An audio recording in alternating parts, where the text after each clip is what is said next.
Chat, we're gonna get started in a minute. Shout out to Sean for subscribing to the channel. Appreciate it. Another one. Lock in. We get started at 11 o'clock, y'all.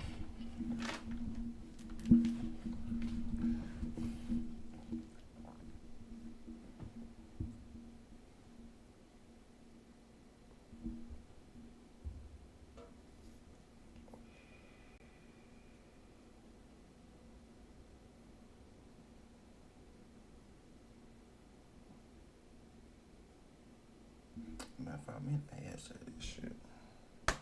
What I need to do. Tell me hashtag this shit real quick. Hashtag this real quick.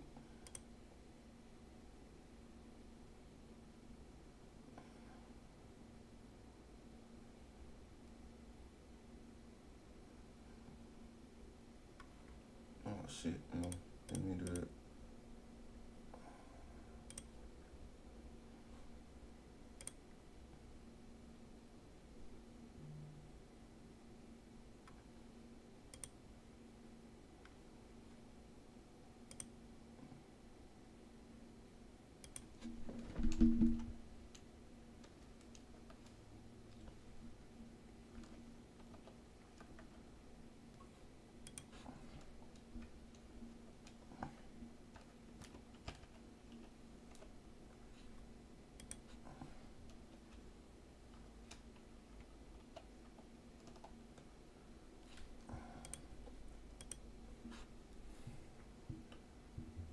Let's get started.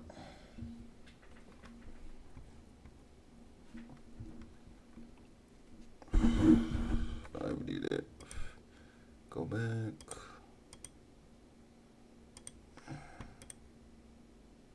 Oh shit.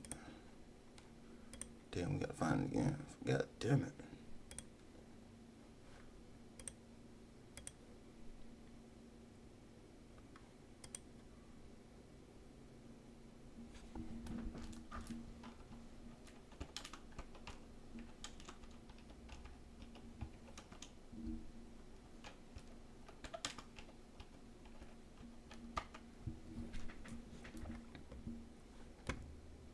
What damn documentary was that? Oh shit.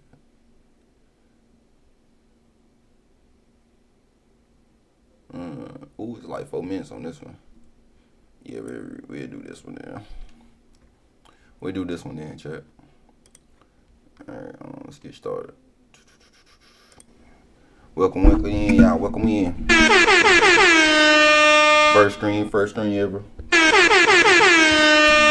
That we gonna be talking about this, man. I hope y'all enjoy the stream. I hope y'all we gonna start doing. If it is gonna be successful, man. We gonna start doing more streams like this though. You know, I'm a gamer. I'm gonna try to switch it up though. People been loving my shorts on Biggie and Tupac, so I said, shit, let me do a live stream and we just get down to the bottom net. You know, I'm a '90s baby, so give me a hell yeah. I was a baby around about this time.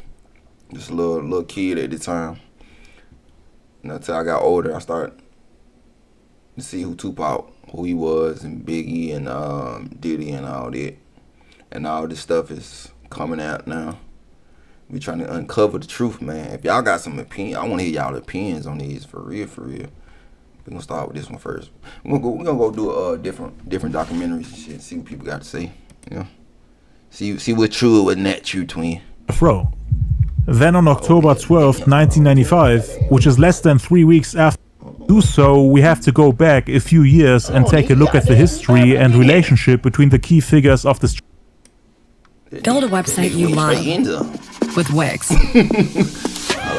For your words, create your brand. Let's get down to the bottom, shit. Is it Orlando? Yes. Let me just ask you point blank. Hold on, ain't that the dude that Tupac jumped, right? I think that's the dude Tupac jumped. Oh my God! Yeah, but they beat the fuck out his head. Oh my God! He thought it was a game, chat. Oh my God!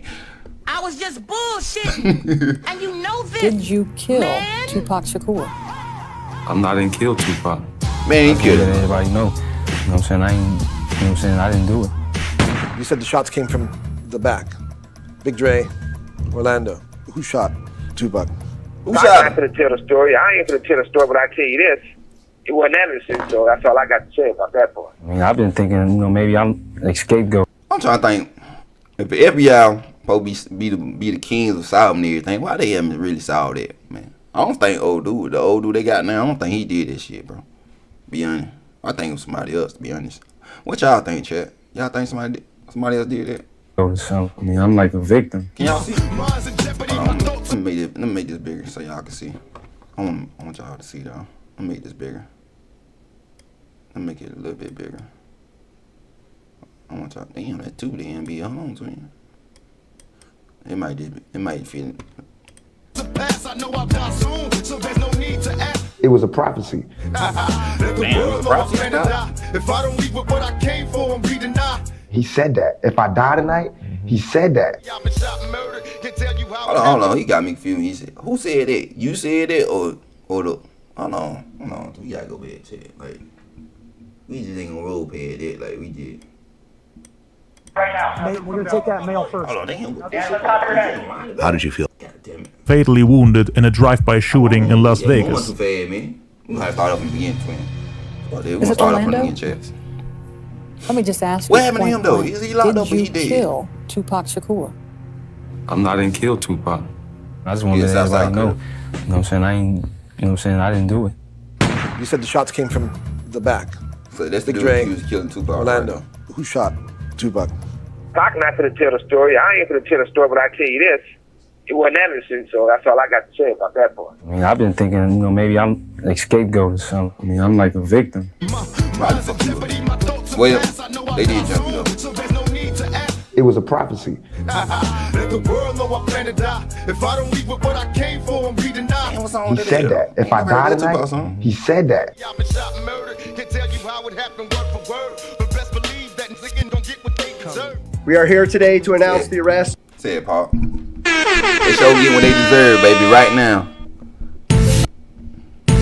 Hold on. They get what they deserve, bro. Y'all took a legend away, man. They took a legend away, chat. Hey, chat, y'all drop y'all opinions in the chat, man. Hold on. Do I got y'all? I don't got my what's called up. Let me put it up. Okay, I got it up now. Bet. Shout out to the 11 people in there, motherfucker. I appreciate y'all. But we about to get down to the bottom of this. We gonna watch different documentaries and stuff. I really want to know what really happened, though, bro. It's like, come on, man. Of 60-year-old Dwayne Keith Davis, a.k.a. Keefy D, for the murder of Tupac Shakur. Hands on top of your head right now. We're gonna take that mail first. Hands on top of your head. How did you feel about that? I'm like, damn. On September 7th, 1996, rap icon Tupac Shakur was fatally wounded in a drive-by shooting in Las Vegas. The incident occurred at 11:15 p.m. when the black BMW carrying Tupac and the Death Row label boss Suge Knight stopped at a red light at East Flamingo Road and Koval. Pac was struck by 4 40 caliber rounds fired from a Glock. 2 in his chest, 1 in the arm and 1 in the thigh. The shots came from the left back window of a white 4-door late model Cadillac with 4 passengers in it. All members of the Compton Southside Crips, the driver Terrence Brown, Dwayne Davis aka Keefy D, DeAndre Smith in the back, and Keefy D's nephew Orlando Baby Lane Anderson, who Tupac and various people associated with the music label Death Row, to which Tupac was signed to at the time, got into a fight with hours before the shooting. Tupac died from his wounds 6 days later at the University Medical Center on September 13th. Okay. In this video, we will not only analyze the shooting itself, but also take a look at the motives of his assassins, to understand why it all happened, to see who was really behind it, while addressing all the rumors and breaking down the case from all angles. In order to do so, we have to go back a few years and take a look at the history and relationship between the key figures of this tragic incident. Only one of the 4 passengers of the white Cadillac is still alive today, and that person happens to be the leader of the group, the uncle of Orlando Anderson, Keefy D. For the past decade, he made some wild statements and accusations involving Sean Puffy Combs, label boss of New York record company Bad Boy Entertainment, which at the time of the shooting was Tupac's biggest enemy. Pac himself was signed to Death Row Records, which was owned by his friends Mary and Suge Knight, who at first was the main target of the assassins. It wasn't just one little brawl at the casino. There was more to it. The shooting was the result of a chain of events that occurred months and even years before the Vegas incident. It all started before Tupac got involved, before he was released from jail. Shout out to the 15 people in Pac had to pay the ultimate price for getting dragged into a war that people on his team had caused, which he took to the next level because of his sense of Chat, I want to hear y'all opinions on this, like Tupac, man. I want to hear y'all. I want to hear y'all, like, really. Yep. I really want to hear y'all opinions on this, because, you know what I'm saying, I'm a 90s baby. I didn't grow around this time. I was a kid. I didn't know what was going on. All I knew, my dad was crying one day. Crying because Tupac died. And so, you know, he a big Tupac fan. He dread like Tupac and everything. So, I grew up on Tupac. I never grew up on Biggie like that. I liked some of his songs, like on the radio. I hear his own song, but just sitting there listening to like an album or something, nah. So I pick Tupac over everything. You know what I mean? That's how we rocking the wheel twin. loyalty. We do it. Keefe D coming after Suge Knight was not a coincidence. It was the result of a sour-turned relationship between Suge Knight and Puffy Combs, who ended up taking advantage of the already existing friction between the Southside Crips and the Mob Piru. Keefe D had known Suge since they were kids, as they were both born and raised in Compton, California. But they both ended up taking different paths in life. Keefe got involved with gangs and street life very early. So they were friends? For they from different sets, and I ain't know this. They from different sets and they friends. So they this some deep ass. Hold on, I'm light my cigarette up. Hold on, this shit get deep, chat. Hold on, cigarette. Hold on. I got me prepared. Oh shit, I don't know where my shit went. But we about to dive back in it. Early on, when he was between the age of 12 and 13, he became a respected member of the Southside Crips, while Suge was a good kid that grew up in the area that was ruled by Bloods. He didn't really claim any particular gang at the time. The guys he grew up with were mostly Bloods, but Keefe and Suge used to play football together. Oh my god, bro. Oh, hell no, man. What the fuck, man? Get your ass on, get your goddamn ugly ass. That boy got a full blow purr, got it. Oh, no, he want to be a football star. He want to break out singing, boy. Oh, no. That boy the Lost Temptations. Oh, my God. Together. Went swimming, ate hot dogs and chips, spent time together when they were teens. Suge became a great football player by the time he entered high school. From 1983 to 85, when Suge was between the age of 18 and 20, he attended and played football at El Camino College. In 1985, he transferred to the University of Nevada, Las Vegas, and played football there for 2 years. Vegas became his second home, and that's one of the reasons why he later ended up opening the 662 Club there, the place where Tupac was heading to the day he got shot. While Suge was studying at a university, Keefe D was already in the drug game. That's why Keefe D never really saw him as a street dude. Didn't have that type of respect for him. Suge went undrafted in the 1987 NFL draft, but was invited to the Los Angeles Rams training camp. He was then cut by the Rams during camp. So he came back to Compton, where he became part of the Mob Piru set of the Piru Gang Alliance. He started dabbling into the music industry, and the people who grew up with him, which again were mostly Bloods, introduced him to gang and street life. He ended up hiring those people to work for him and his label. Keefe D around that time developed an interest in West Coast rap music. He was a friend of the Compton rap legend Eazy-E, and started to go to all types of rap events and shows. In 1989, he even met Tupac at the Greek Theater, where Chuck D, Flavor Flav, and their crew Public Enemy performed along with Digital Underground. Tupac at the time was part of the Digital Underground crew, dancing on stage with a Tarzan diaper. Keefe D was sitting right in front of the stage, and Pac came out wearing a diaper, which he and his friend from Tragnew Park found amusing. They were left.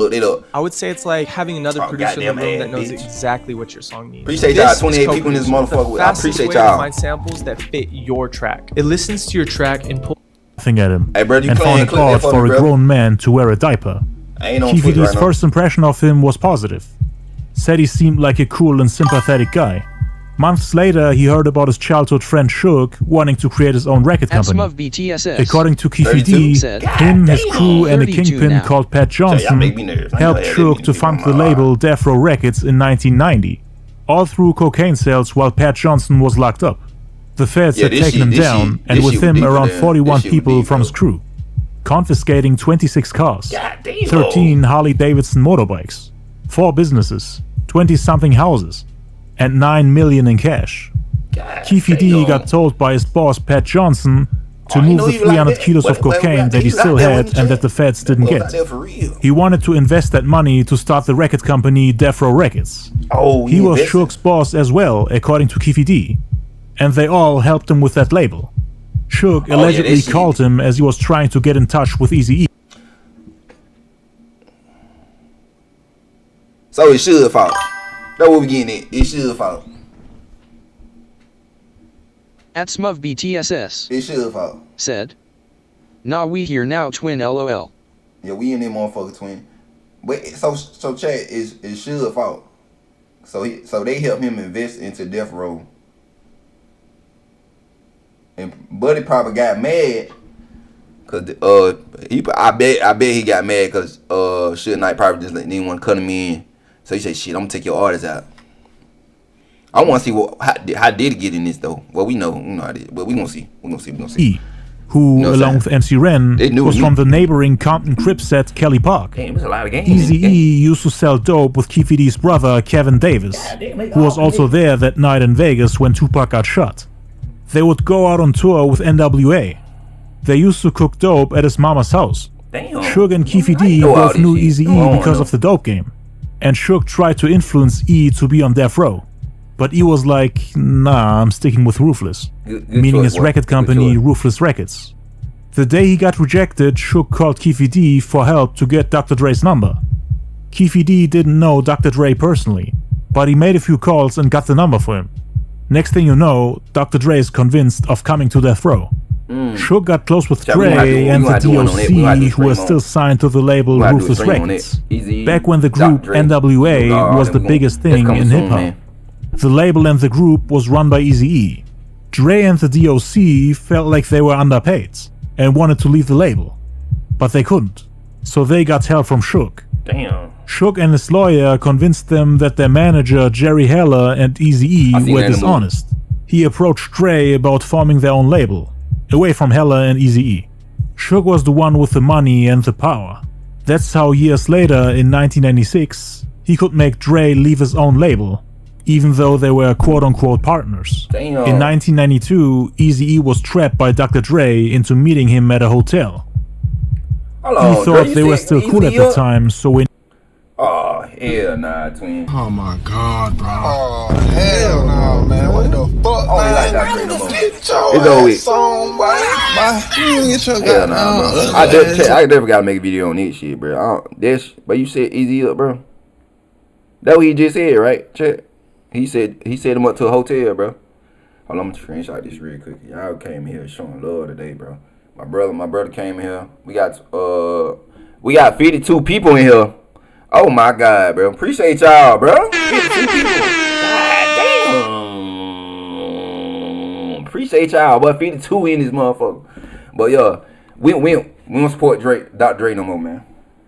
He said Eazy though. I like Eazy though. Eazy wanted to beef. I don't give a damn nobody shit. But yo, when he got the phone call, he just showed up all by himself, thinking him and Dre are going to speak about the contract. But when he got there, Dre was nowhere to be found. The one waiting for him was Suge. He was obviously surprised. Suge went and locked the door. And then all of a sudden, several Mob Piru members came out of hiding.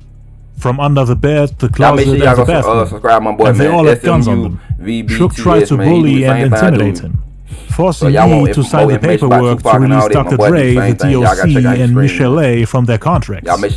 But he was smart enough to leave a fake signature. They then left without committing any form of violence. They did Eazy wrong, bro. Now, the reason why this is relevant for our story is because Eazy-E was a Compton Crip, a hero of Compton, Someone that the Crips really loved and respected. I believe All that. the Crips from Compton supported, protected, and defended Eazy-E.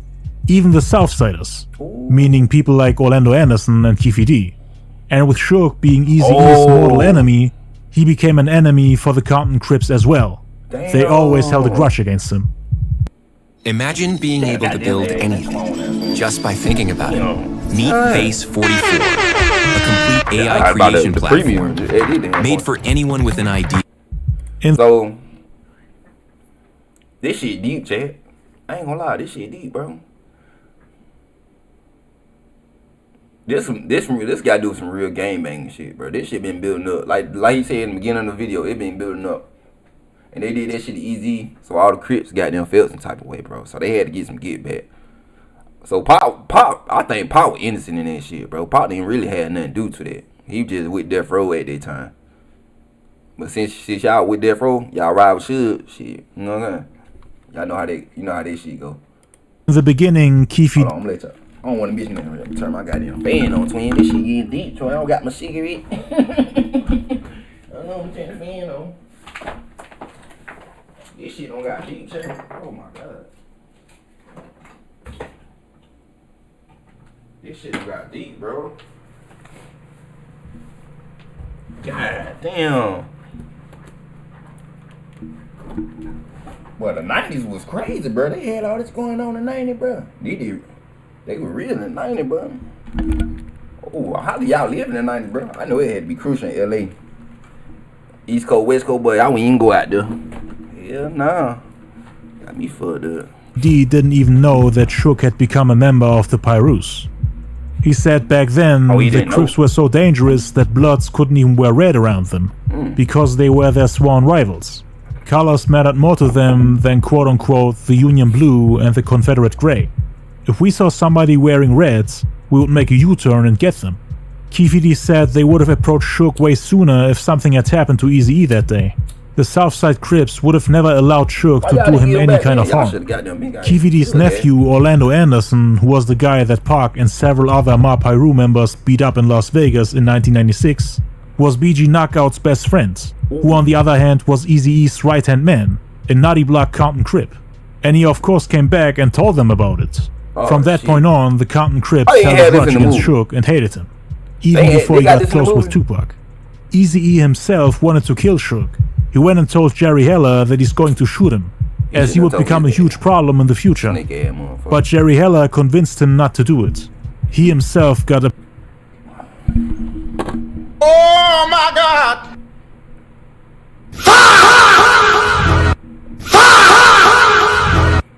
approached by Shook and 3 other Mob Pyru members. They ended up threatening him with lead pipes and baseball bats. Mob James also had a .25 automatic Colt pistol. They managed to release Dre, the DOC, and Michelle A from their contracts. The Mob Pyru ran into Eazy-E multiple times. A man named Kenny Tubbs allegedly ended up robbing him. Eazy-E never stopped hating Shook until the day he died. And from that point on, there was always a rivalry between the Mob Pyru and the Compton Crips. Keefe D at first tried to stay as neutral as possible, as Shook was his childhood friend.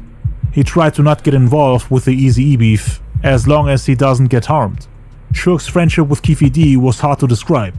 It was like a shaky, on-off type of relationship, where it only needed a small push to go bad, and for them to turn into enemies. After Keefe D learned about Shook being a Mob Pyru member, he only needed one little reason to go at him, and he would gladly throw their decade-long friendship away. But every time they met, Shook showed him love and respect, and that's why Keefe D did the same. His personal beef with the people from Death Row started at a video shoot for a group Shook was working with called the 69 Girls, which took place at a mansion in Hidden Hills. Sergeant Reynolds, who was a Compton police officer and the private security of the label Death Row, was in front of the gate of the mansion in Hidden Hills. When Keefe D and the Southsiders tried to get in, they weren't allowed to enter the property. Y'all ain't getting in. I don't know why the F y'all came all the way out here. Your hope. Basically, they just breeze. Damn, this shit deep, Cut down. Keefe D felt disrespected, and it almost came to a shooting. He had more than a dozen goons with him. So he can't get in the Suge then came and tried to it. calm down the situation by letting them in. Later that day, he told Keefe D, "Man, if we ever hook up, we're gonna be on top of the world." But Keefe felt like he was already on top. Didn't really want to get into the music business. When he walked up the stairs, he accidentally brushed up against the girl's behind, and the girl then started yelling at him. "This is Death Row, mother F." And Keefe D said, "B, I don't give a F about none of that ish." Suge then told her to shut up and broke up the fight. Keefe D apparently lost his temper and was ready to shoot up the place that day. A couple months later, one night while Keefe D was hanging out with some Southsiders at the Luna Park Club on Robertson and Santa Monica Boulevard, they ran into that same girl who was chilling with her crew, the 69 Girls. Keefe D approached her and said, "You remember me, B? This is Death Row, mother F," making fun of the way she was acting. Keefe D and the Southsiders beat them all up that night. Not just the woman he bumped into, but everyone she was hanging out with that night. That same girl then went back to Suge and told him about it. So that's how the friction between Keefe D and the label Death Row started. Now, how did Puffy get involved? Yeah, how Puffy get involved? Puff's connection with Keefe D happened back in 1991, when they first met through a Harlem legend named Eric Martin, aka Von Zip, who was not only a baseball pitcher, but also a New York gangster, who had a lot of connections in the music scene. Zip knew Keefe through the drug game. They were business partners, with Keefe D supplying PCP and cocaine from the West Coast to Zip on the East Coast in New York. Zip had this pre-established relationship with Puffy Combs because of his friendship with Puffy's dad. So that's how that connection was made. Puff would ask Keefe for favors shortly after they met. At this point, we ain't gonna walk past like we just don't see your help. But 94 people in this motherfucker. Appreciate y'all, twin. But we ain't gonna walk around. Hold on, chat. Let me record this shit, cause this my first time having so much people in there. Y'all got me excited right now, man. I appreciate y'all. I guess we gonna do more streams like this. We doing more streams like this, chat, cause y'all into this shit, bro. I appreciate y'all. 94 people in this motherfucker. At Appreciate y'all. Mirandog7889 Mirandog, what's going on? Said, "Watch a Diddy doc if you gay." Watch a Diddy doc if you gay.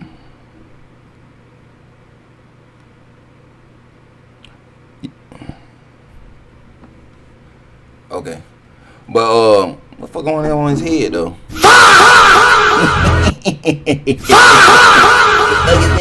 That boy got a mohawk. in time, Puffy was just a talent director at Uptown Records. Keefe D, on the other hand, was already rich. But we all gonna watch a Diddy doc just cause he was selling large amounts of cocaine all around the US.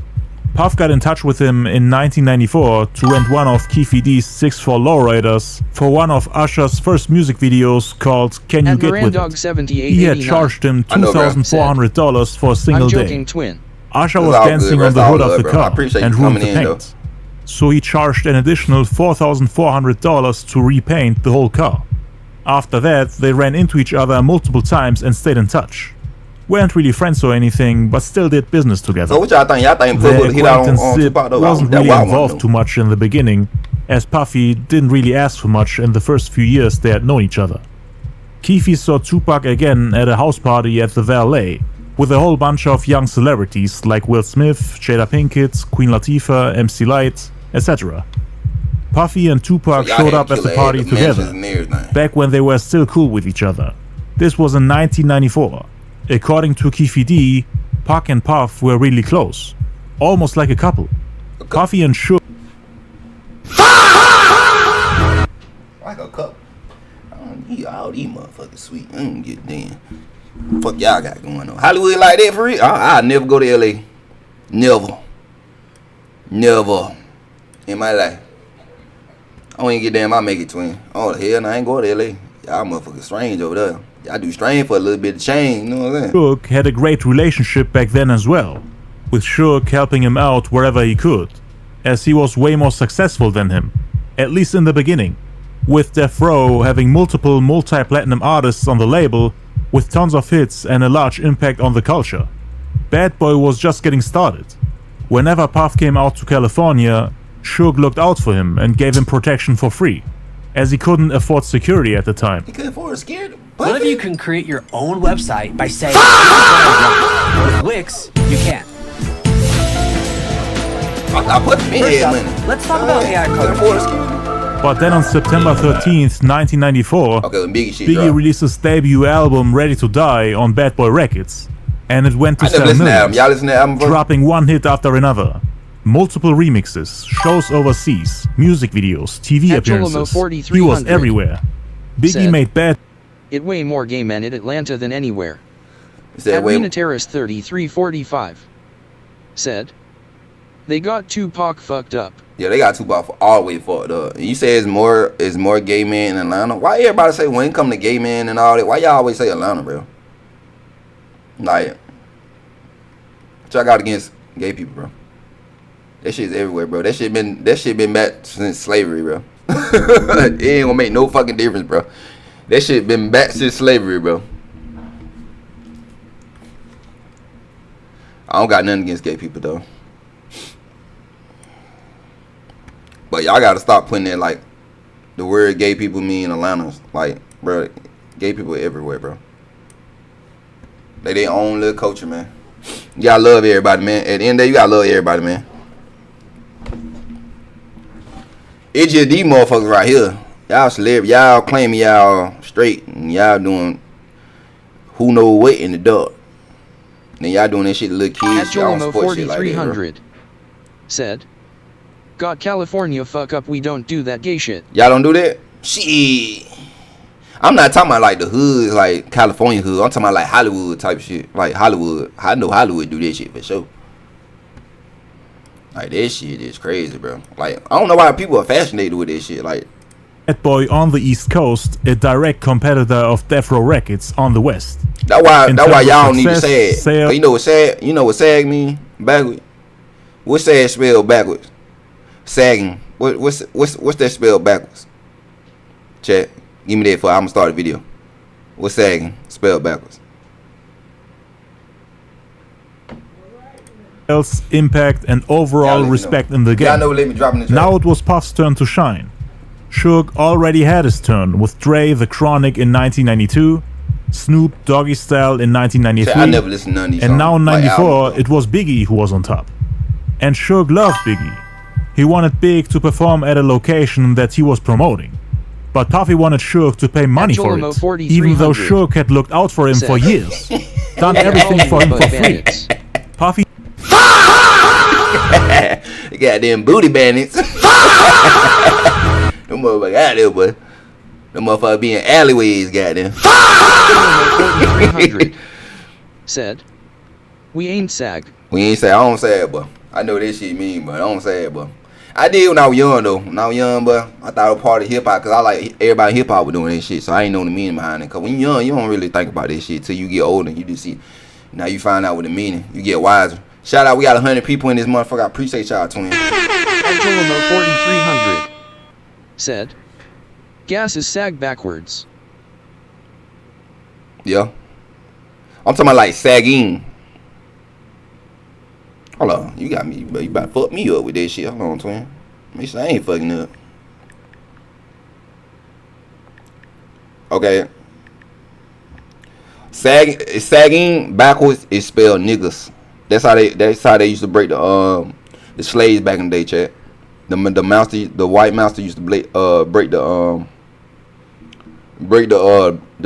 black males on the slave capture. At Rena Terrace, they call it sagging. They just sell the slave and tell them they sagging. So they switch it to sagging. Sagging is spelled backwards niggas. He didn't care about that and refused to do it for free. I just learned that shit too.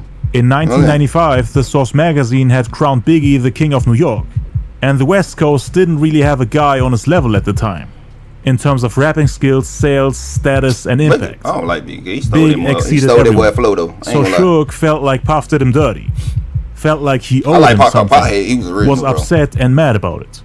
He knew that when it comes to rapping skills, Dre and Snoop were not on his level, so he got a little jealous and was looking for a rapper that could outperform Biggie and outshine Bad Boy, so that Suge can get his revenge and continue looking down on Puffy. It was all ego. The rapper Suge was looking for was Tupac. I ain't gonna lie, Tupac was some hell. Arena Terrace 3345 Tupac was hell crazy. Said, has a man in jail. Who has a man in jail? Talking about Puffy? Yeah, you seen that picture, twin? I like that motherfucker. He was happy than the motherfucker. Like that motherfucker was happy. Yup, and I'm jail. That was a sign that they was somebody punk. Damn. Yo, that sagging, bro. But he was currently in jail. The East Coast West Coast rivalry was a thing even back then. Like I don't got nothing against you know what I'm saying? You know what I'm saying? Arena you like Terrace men, 3345. you know but it ain't nothing like a woman. You know what I'm saying? Yes. Ain't nothing like a woman, but a woman touch. Oh Lord. Now Suge, as the owner of Death Row, which was the face of the West Coast at the time, felt like the little guy Puffy was looking down on him. And not just him, here, bro. I appreciate y'all. The entire West Coast. Suge wanted him to come down from his high horse and give him the respect he deserves as the guy who opened doors for him. He wanted to show the world that nobody can treat him like this. Thought of teaching Puffy a lesson. Suge was known as a tyrant and bully of the music industry. He had financed his label by bullying other artists and Ice, baby. Run. managers in the music scene, like Vanilla Ice, for example. The story of him intimidating the rapper on a hotel balcony, making him sign over the rights to his song Ice Ice Baby, which was the first hip-hop single to top the Billboard Hot 100 charts. His album To The Extreme sold over 15 million copies worldwide, and Suge was getting paid for that, just by threatening him, and by quote-unquote hanging him upside down from a 15th floor hotel balcony. Arena Terrace 30. You asked for more ways to create. You say dead? Why you dead? Printing is now live. And now it was time to bully Puffy. He wanted to sign all the artists that Puffy worked with to Death Row. Jodeci, Mary J. Blige, and later on Biggie. Hold on now. You can't Arena Terrace 3345. We fuck with Jodeci over here. Said, I'm glad. Did Jodeci sign to? Who Jodeci was signed to? I hope Jodeci ain't signed to Suge tonight. Wanted to expand. So he was good. So Gucci Mane had all the artists. So he was the first Gucci. We can say that he was the first Gucci who had all the artists.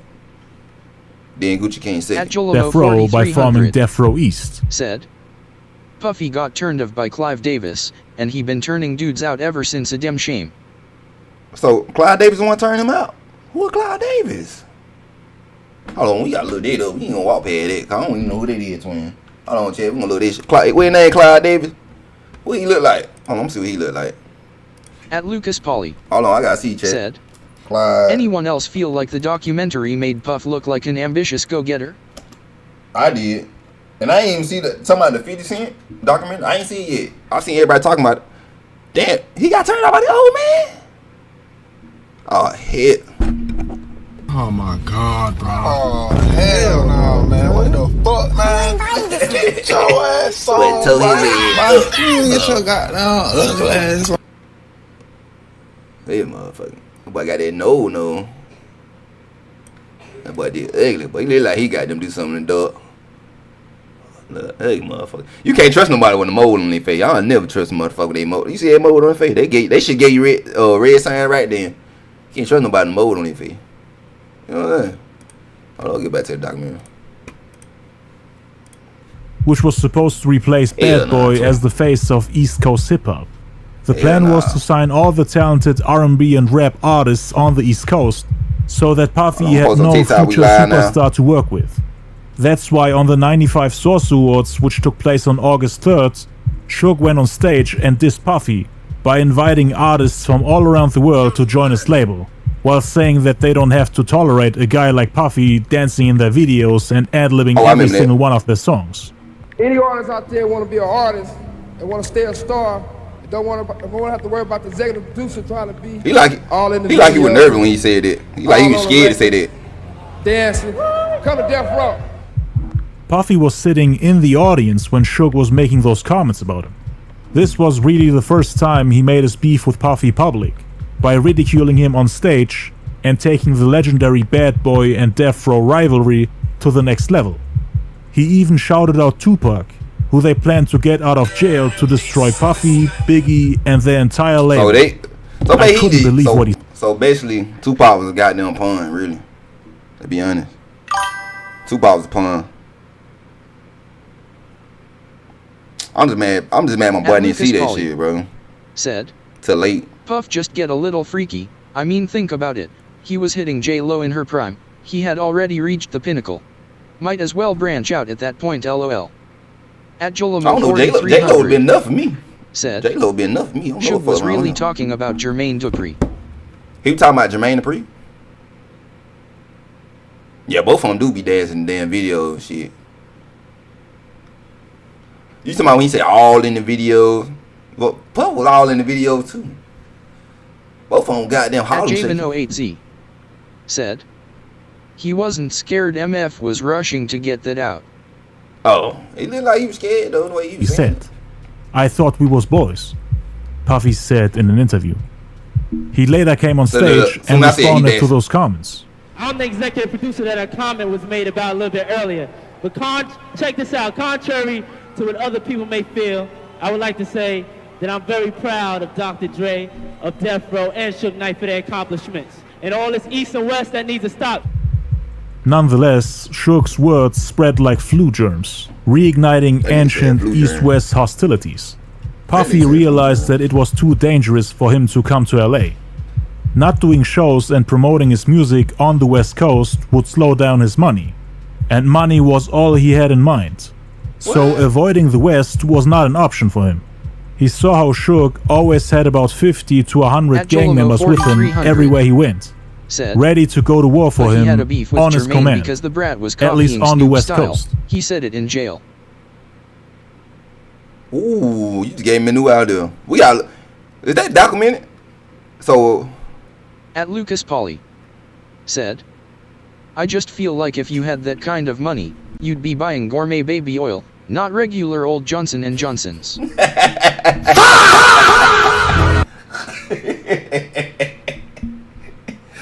That boy went cheap, didn't he? Yo. Hey, you crazy as hell for that. Like, so the Jermaine Dupri was copying Snoop Dogg style? Talking about with the braids and shit? Cause I don't know about that. I ain't know they had beef though. I gotta look that up. We gotta look. Maybe y'all remind me to look that up. If they got a documentary, we gonna look at it too. Flying to LA with a security team of 50 men, 50 bodyguards wasn't an option for him. Because it was way too expensive. It wouldn't even be worth doing all the shows in LA if the costs are that high. Really? If you get stuck on the melody or if you just feel like you can't get a song started, its co-producer is very...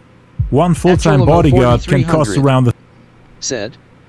Suge and Diddy is friends on the low. I believe they was in and on together though, but to be honest. Like, if you think about this shit, Chad, the motherfucker had to be in and on the low, bro. You know what I'm saying? They probably, you know how in the movies they have, it's always a big scheme. Like you trying to find out these motherfuckers supposed to be enemies, then you find out they friends, they been friends this long, and they plot the whole thing together.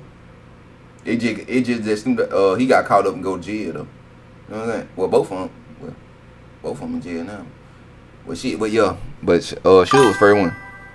Shout out Mr. CP 1993. But appreciate you, 90 baby. Appreciate you started to channel. He most definitely set Big up to go to Cali, who does that right after Pac death. But he tried to say royalties after he died. But he tried. I seen one at Jolamo 4300. Said his artist The Brat was rapping just like Snoop. That song Funk Daffi'd sound just like Snoop. Look it up. At Rena Terrace 3345. Said, yeah, they did it together. I believe they did it together though. But why? Yeah, I believe the Cali thing. I believe, yeah. But he said Pac told, he got a call from Biggie talking about he was gonna go to Cali though. Y'all believe that shit? But he did make something going back to Cali. So how that add up, Chad?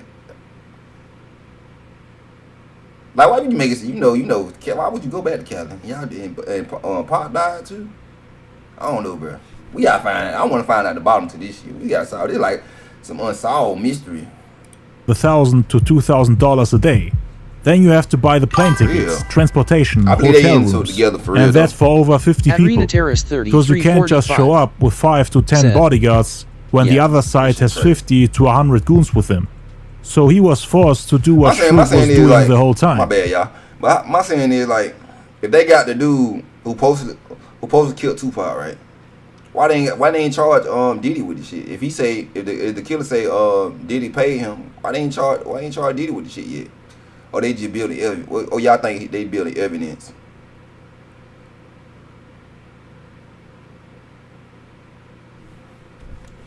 I think he got mad after they hit him up song for real. That shit hurt his ego, bro.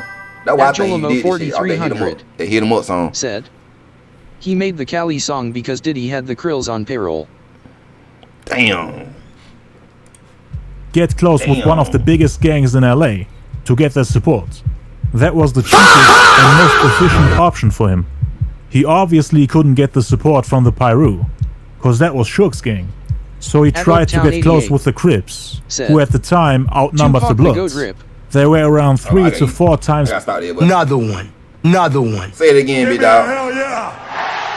At Jolimo 4300 said Tupac always gonna be the GOAT, man. See, people, I love the little gangster side of Tupac, but y'all love the other side of Tupac, man. That motherfucker was a caring people, and he cared about our people, bro. Like word, bro. Like word. That's what a lot of people don't see about Tupac. They just like the, especially like the younger version. They just love like, you know, the gangster side, man. You gotta see the other side on, man. That man was caring people, looking out for people, taking care of people. At Javen08Z said, I lived through all that shit. I'm 46. They not going to charge Diddy for Pac death if he not the shooter. Everyone to testify is dead now. Yeah, you right. Arena Terrace 3345 said, got them good with that. Damn. At Oaktown 88 said, y'all think so? At Oaktown 88 shout out y'all, man. Said, I'm 37. We are though. I'm 35, bro. I'm 35. Man, this is crazy. Man, it's crazy. The 90s was crazy, bro. I wish I was a dope. I know y'all had good music. You know what I'm saying? Y'all had the real stuff. Now they just watered down, man. We ain't got nothing. At Rena Terrace 3345 we ain't got R&B no said, more. He was a lyricist, baby. Who was the lyricist, baby? You talking about Tupac? There's more Crips in Compton than Bloods. And everyone in Compton was afraid of them. You talking about Tupac, yeah. The ones that weren't scared ended up becoming Pyrus, who had a reputation for being ruthless, violent, and dangerous. So to many people it looked like the Bloods and Crips were equally strong and influential. But Puffy thought it was a smart move for him to get in touch with the Crips, especially with the Southsiders, who actually had a history with the Ma Pyru. They were enemies. I think he was the only person Puffy knew who could make that connection for him was his good friend Von Zip, who was already informed about his following the trip. Zip promised him that he can hook him up with some muscle in LA, people that can look out for him and protect him from Shook and the Ma Pyru. Dangerous people that can take matters into their own hands. Follow him to clubs, video shoots, shows, events, wherever he wants, without the restrictions that bodyguards have. He suggested to make that connection with Keefe D and the Southside Crips. Keefe D wouldn't have helped him if it wasn't for his business partner and friend Von Zip. And me personally, I relate more to Tupac than Biggie, Puffy once again called his friend Zip, who at the time was in his stand with Keefe D, hanging out and smoking weed together. He wanted to ask about the support on the West Coast that Zip had promised. Zip answered the phone and said, still do that shit on Mother's Day to this day. What's up, Puff? Yo, where's your boy Keefe? I need to talk to him. He is right here. Zip passed Keefe D the phone and said, Puffy wants to talk to you. What's up, dog? Keefe D said, man, we're about to do the BET tour. Fussy with Pac. Said, Tupac was a very deep dude. Yeah, bro. So you gotta really get motherfucker got like the young generation, they don't like to look at the lyrics, bro. Once you get into the lyrics, like I had to understand, I just like, you know, I like this little sound, like the little beats. When I got older, I started getting into lyrics. Like when I don't know what's something about when you get older, but you start getting into lyrics and you start to see, man, damn, that motherfucker was talented, bro. doesn't quite match. Like now, I'm older now. I like lyrics, man. I don't like to hear that. You know what I'm saying? Free real-time voice changers and unlimited. Like, I know a lot of young people. They like Young Boy. I don't understand what he's saying. Battlefield radio voice. All I heard is kill somebody and kill this. Then he paused. You think it's cool for us to come out there? Meaning the West Coast. It's scary, yeah. Why wouldn't it be? So they been talking. Big CEO. He's tripping. Puff was talking about Suge. Keefy didn't know that the two fractions were having funk at the time. Puffy became so paranoid that he tried to associate himself with gangs to get extra protection. Now that he had infuriated Suge Knight, he was worried about his image and the quote-unquote white folks slowing down his money if they find out that he's involved with any kind of gunplay or anything illegal. But he had no other choice now because he was fearing for his life. He was more or less gearing up for war and trying to make sure that he not only had bodyguards around him but also gang members. People who do. Young Boy kinda remind me of Pac. You think so? How? How so? Tell me why. At Javen08Z said, I can't listen to Young Boy voice too long. At Antonio Cuthberts for 3298. And I grew up on autotune. Tupac let his ego get him killed. You said Tupac ego? Y'all think his ego get him killed?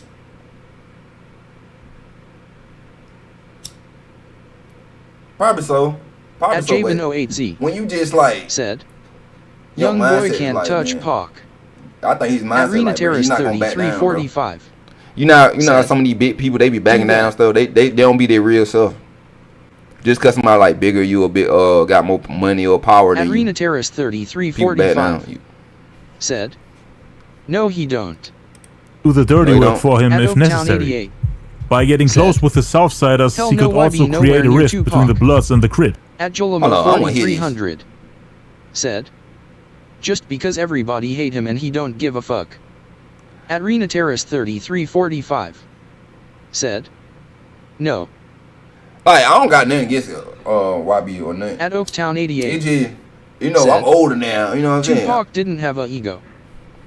I don't think he had an ego though. Not no big ego. I just think he just didn't back down for nobody. He wasn't scared of nothing, bro. But God, now you see it.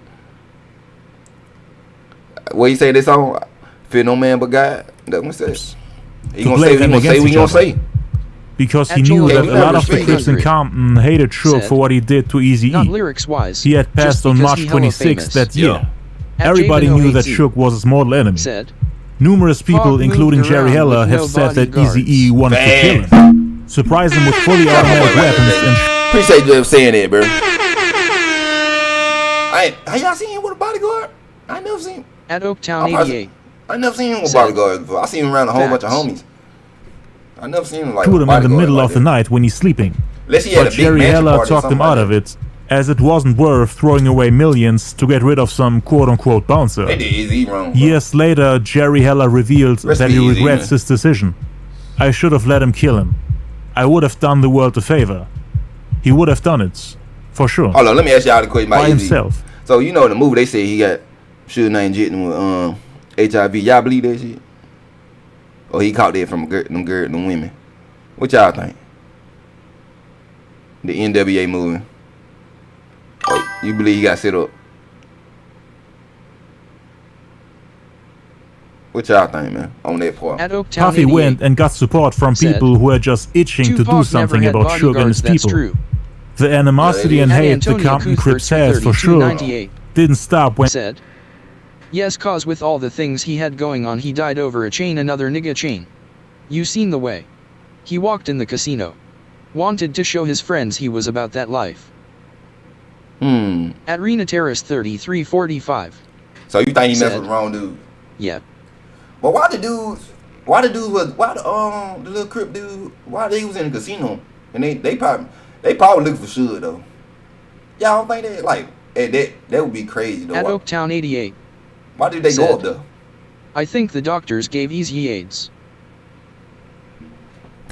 I like how you think, boy. Hold on, we need to pin that shit. How you pin it? You can't pin on Facebook. I need to pin that shit. Ain't nobody never said that. Ain't nobody even think about this shit. I don't trust doctors. said, I don't trust doctors. Eazy-E was fucking them hoes left and right back then. We didn't shit, care about like Ray Charles, ain't it? Like Ray Charles. Ray Charles used to grab a hand. Well, he used to grab a hand like this. Hey, you know, a blind man doing all that? Rumors on the West Coast said Suge and Dre paid the doctors. At Rena Terrace, I don't like Dre no more. 45. We going on a bandwagon, Dre. I don't like Dre, bro. At Jolomo 4300. We need Dre need to get brought up. Tupac, he need charges on him. That will make you turned up ready to ride, make you cry, and make you want to get yo female. Yo, at the same time, bro. When Eazy-E passed.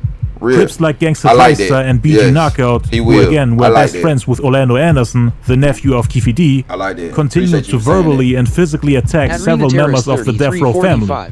In 1995, they had a fight with Nate Dogg and the Dog Pound at a golf course. You never know. Nate ended up hitting Dre Star on the head with a golf club. Good money. Death Row was owned by a Pyro member.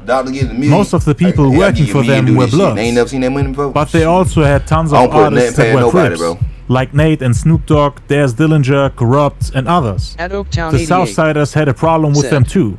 Some saw them as traitors, hated them just for being affiliated with Suge and the Ma Pyro. Everyone close. Breaking news. We just discovered something online. He got 13 kids and none of them had it. Said, not true. Dre was at his hospital bed. They got back straight before he died. At Rena Terrace 3345. Said, true he will. Nah, but that 13, he got 13 kids and none of them got it is crazy. Unless did he get it after he had his 13 child? That's what we need to know. Like, when did he get how many kids he had when he got it though? Like, that's what we need. So that man became a target. Suge was showing up to every single one of Puff Daddy's concerts and shows, trying to intimidate him, provoking and humbling him in front of other people, forcing him to do something. It would get worse day by day. Even though Suge was Keefe D's childhood friend, he agreed to help Puff and tried to calm him down. Just send me 40 to 50 tickets and we'll be in there deep at all your concerts. Keefe D was convinced that Suge and the Ma Pyro wouldn't dare to approach Puffy while having the Southsiders around. Puffy would reserve seats and prepare tickets for them, to let them come to all their shows on the West Coast. They would meet up with them at the hotel, get the tickets and follow them wherever they wanted to go. Puffy's bodyguard Gene Deal would always see Zip, Keefe D, D-Mac and a couple of other Crips hanging out and gambling at the hotel, shooting dice. Santana Block. And my family lives in Southside. So do y'all still do that to this day? Like, do they still do this to this day? Damn. So the fight was like, so y'all went out. The fight was in Las Vegas, right? How far is Las Vegas from Compton? Keefe D used to ride in the same van as him. Went to all the shows but didn't get paid for it. Only thing the Crips got from Puffy were tickets. Damn. It would always look like they're all together, moving as a team, as if the Crips had his back, even though they were just chess pieces to him. He didn't even think of paying them, or giving them jobs, so to speak. While the Crips, on the other hand, tried to show Puff that they can be reliable, trustworthy and loyal, so that they can be his security. They were backstage deep at most of those shows, ready to protect him, thinking they will get paid for it, when really all they got was some free tickets. When Suge had everybody in the music industry intimidated, Keefe D was one of the few people that felt like he was soft and didn't have a heart. Because he knew him since he was a kid. Keefe D's people weren't scared or worried about him. To them they were quote-unquote Rudy Poos they had been fighting all their lives. Suge was in college hanging around rappers, punking rappers, CEOs and managers. But Keefe D felt like he couldn't punk real street dudes. He wasn't in the streets like that. Vegas like 3 HRS from LA. Damn. Yeah, we go keep fight too, shit. I ain't gonna lie. Everybody else. At Oaktown 88. Said, how much the fight was though? Eazy-E got paid off that album. He wasn't going to do what real street dudes would do. So he was still Keefe D and Puffy became very close. The Crips were always around him. Even when Puffy's mentor Andre Harrell was around. Hotel rooms full of Crips, drinking bottles, Puffy coming out the bathroom half naked, feeling comfortable around them, bending over in front of everyone with nothing but a towel on. For Keefy D, Puffy was just a clown that may get everybody some easy cash and maybe even open doors for them in the future so that they can become part of the music industry. Because Keefy D slowly started to regret not getting into the music business himself.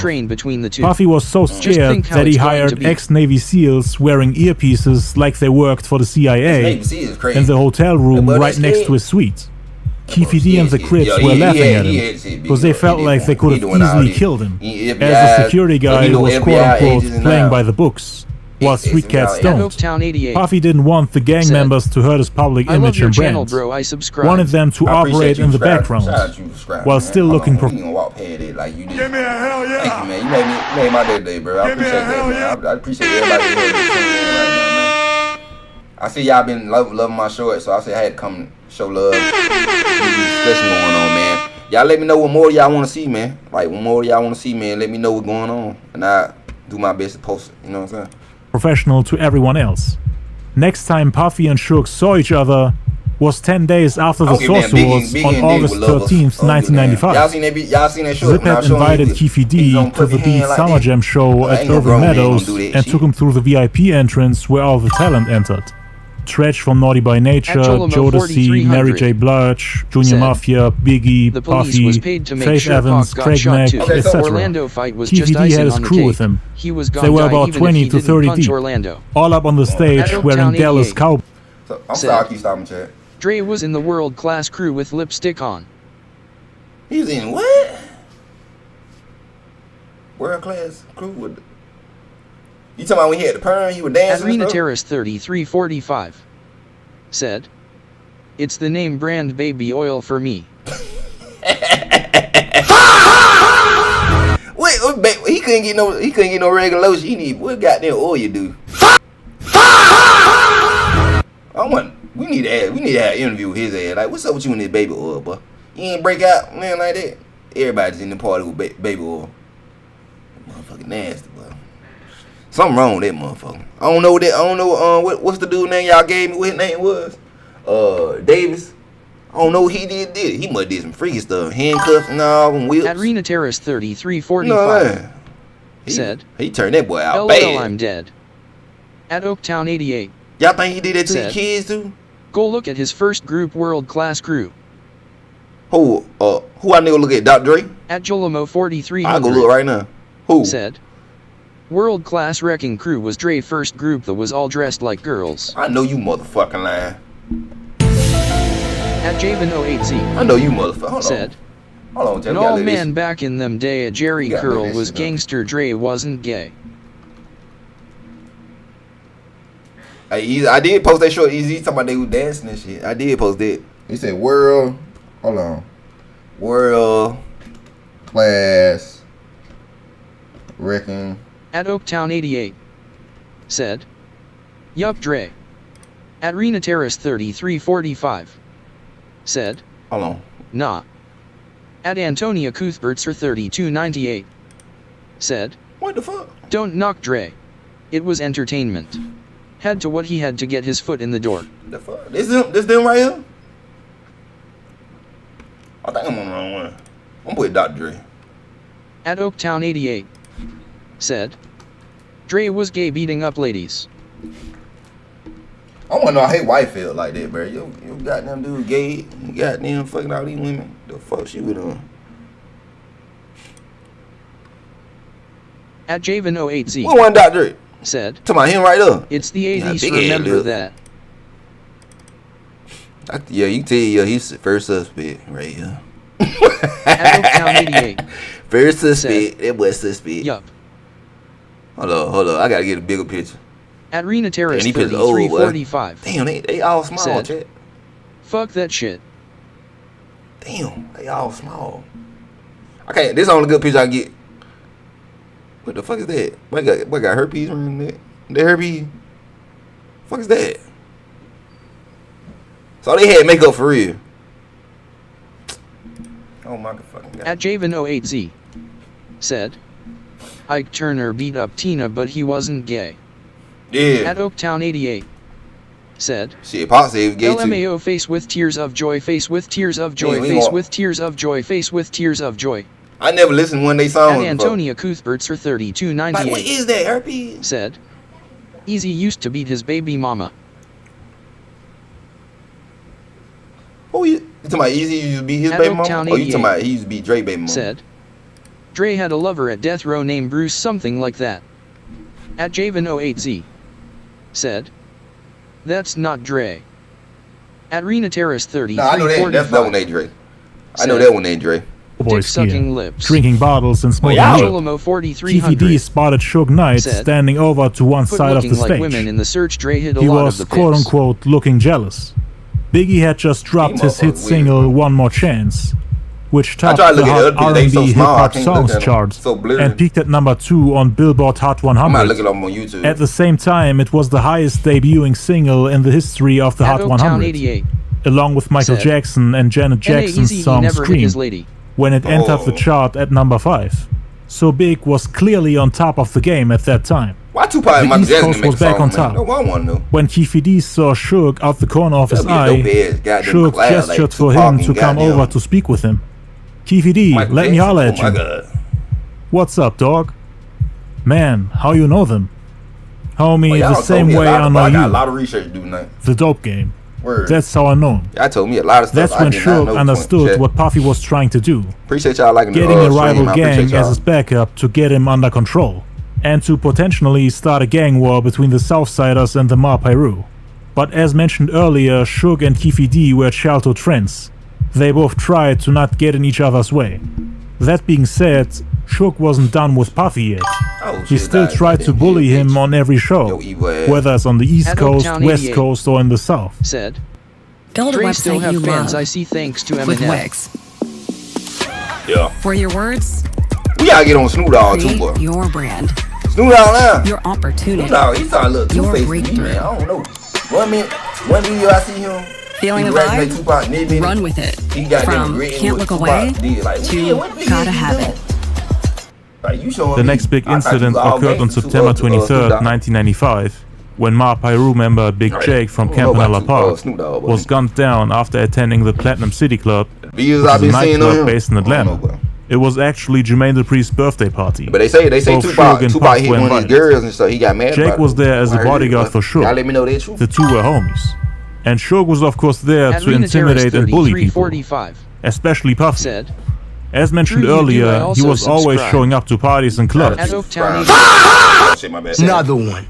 Snoop the Snake Lion. Hell yeah! I believe Snoop Dogg Snake, man. I don't believe Snoop Dogg. Like, he be playing like he gangster, but he like Snake, bro. Especially in that, what's that one interview? They I think Tupac was talking about he was talking about Bad Boy, and Snoop Dogg was in there looking like this. He had that little hat on, that little black hat on. He looking all nervous, messing around like he didn't want to say nothing. But in the interview I seen, he was talking about he was cool with them. He was cool with Biggie and Snoop Dogg and that. Then he talking about something with Nas and stuff like, man. Then I seen another one that said something about Nas that said it didn't go down like that. So I don't know. We gotta look it up too. Snoop a straight up that Puff was attending Tupac to make him uncomfortable and to humiliate him. Puff claims that prior to so you believe that? So you believe that he went to the hospital and seen Tupac on the bed and his mother gave him a hug? Y'all believe it? Said. Back in the 90s, imagine no cell phone tapes and CDs. You had to write a girl number on a piece of paper, rolling on the floor laughing. At Antonio 298. Hey, I'm a 90s baby. We had Nokia phones, but we got lucky with house phone, big house phone. Said. Damn. Snoop make good music but can't be trusted. Nah, he can't be trusted, bro. I don't trust him, no, bro. This incident, he had met Suge at a nightclub called The Tunnel in New York, when Suge didn't have his people with him. Puff allegedly confronted him about the things he said at the Source Awards, and Suge supposedly denied that he was sending shots at him. He apparently meant Jermaine Dupri when he was making fun of record executives appearing in music videos, dancing in the background, or ad-libbing the songs. But why would Suge even come to Dupri's party if he really had... This one you talking about he look like Snoop Dogg? No, I don't think so. I don't know what happened to her ass. Goddamn, Tiny, you don't look like that now.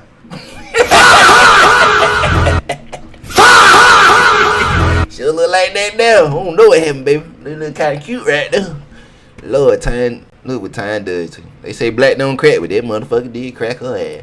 Had a problem with but it. Then when he look like Snoop Dogg, right? He was copping Snoop Dogg shit. Yeah, he do look like he copping Snoop Dogg shit right now. Dupree wasn't even aware that the two sides had beef. He lied about He invited both of them thinking everything is cool. And he himself said that it's very unlikely for Puff to approach a guy like Suge, saying that Puff most likely made the story up to make himself look more powerful and less like a weakling.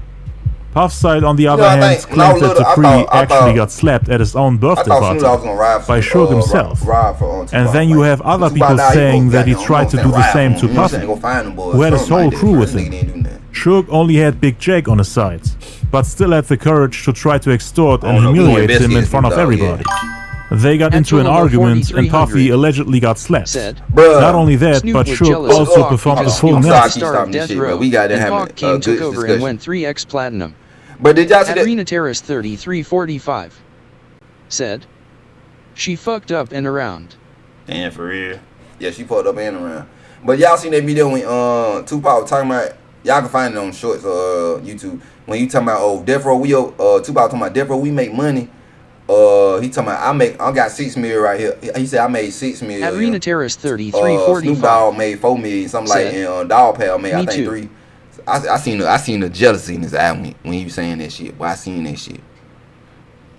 Yeah. I wish I could show y'all this shit if I can find it. I forgot what on him. I gotta find this shit. Meaning he got behind Puffy and thrusted his arms under Puffy's arms and clasped his hands behind Puffy's head. Held him like that for a few seconds to humiliate him in front of everybody.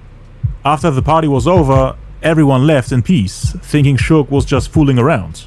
But then they met again at the after party. Damn. According to Big Gip from the rap group Goody Mob, Puffy and his crew were inside the building when Suge arrived.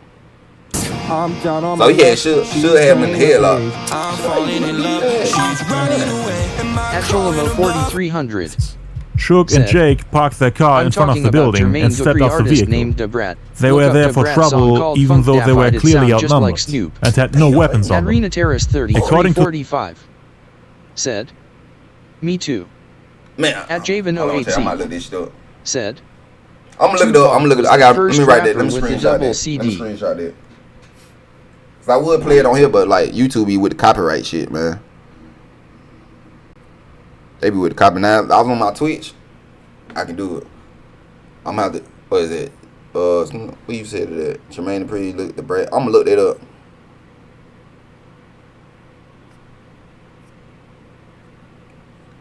I'm gonna look that up for sure. Arena Terrace 3345 said, "CeeLo look weird as hell." Said CeeLo. To the eyewitness Big Kid, somebody from Diddy's camp said, "Yo, Suge pulled up," and everyone was surprised. CeeLo like he be doing that baby oil too. Who? I ain't gonna lie. And the guy then said, "Yeah, Suge pulled up. He's outside at the front door." Puffy and his entourage then immediately walked outside to see him.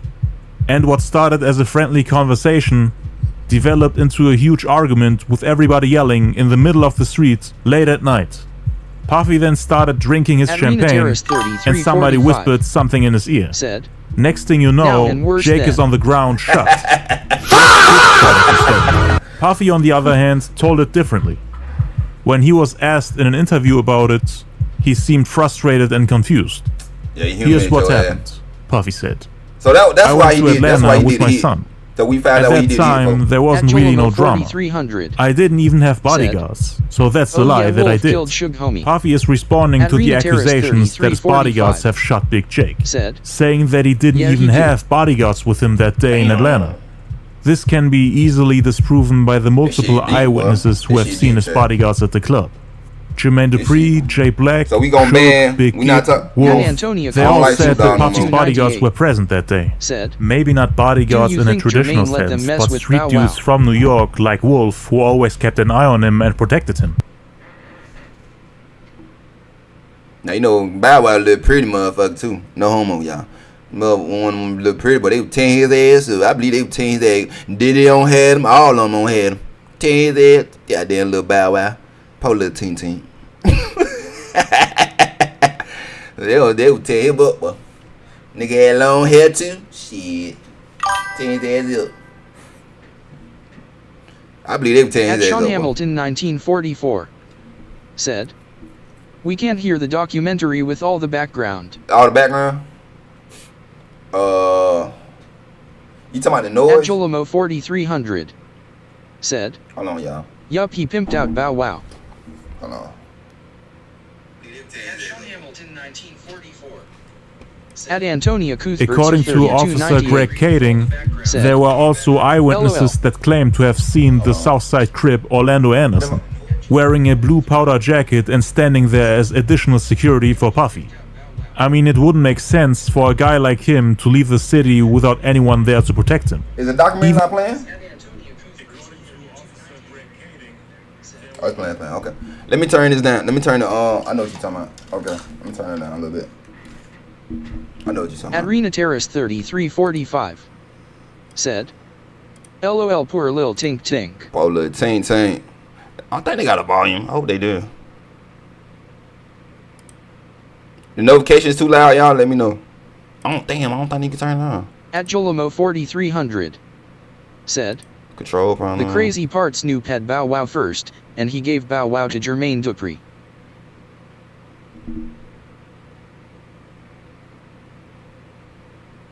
She couldn't get nothing from Yvette. Shit, hell yeah. He couldn't get nothing from Yvette, but he said, "Fuck this shit. At least I'm gonna pay you Jermaine Dupri." Hold on.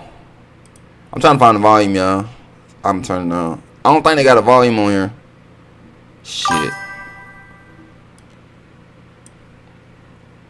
At Oaktown 88 Damn, how the fuck they said, got no volume on here? Everything is good. You said everything's good? Oh, y'all couldn't hear.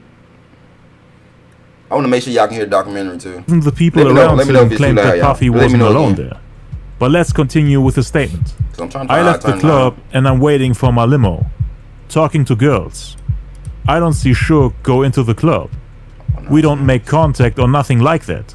Bad Boy Insider Jay Black, on the other hand, said that Tim and Puff weren't trying to leave. They had just arrived and were about to enter the club, talking in the limo when someone knocked on the door, informing them about a fight. At Rena Terrace Yo, your man is in the club going crazy. Said, your man is in the club going crazy.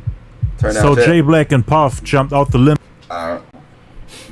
It won't let me like turn it down on here. I'm gonna have to mute that shit though. I don't want to mute that shit though.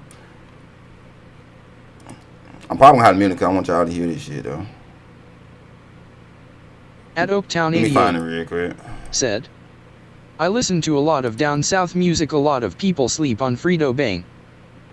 You said Fredo Bang? That what you meant? That how you say his name? Where's the fucking volume on this shit? Like, goddamn, I've been searching 14 minutes.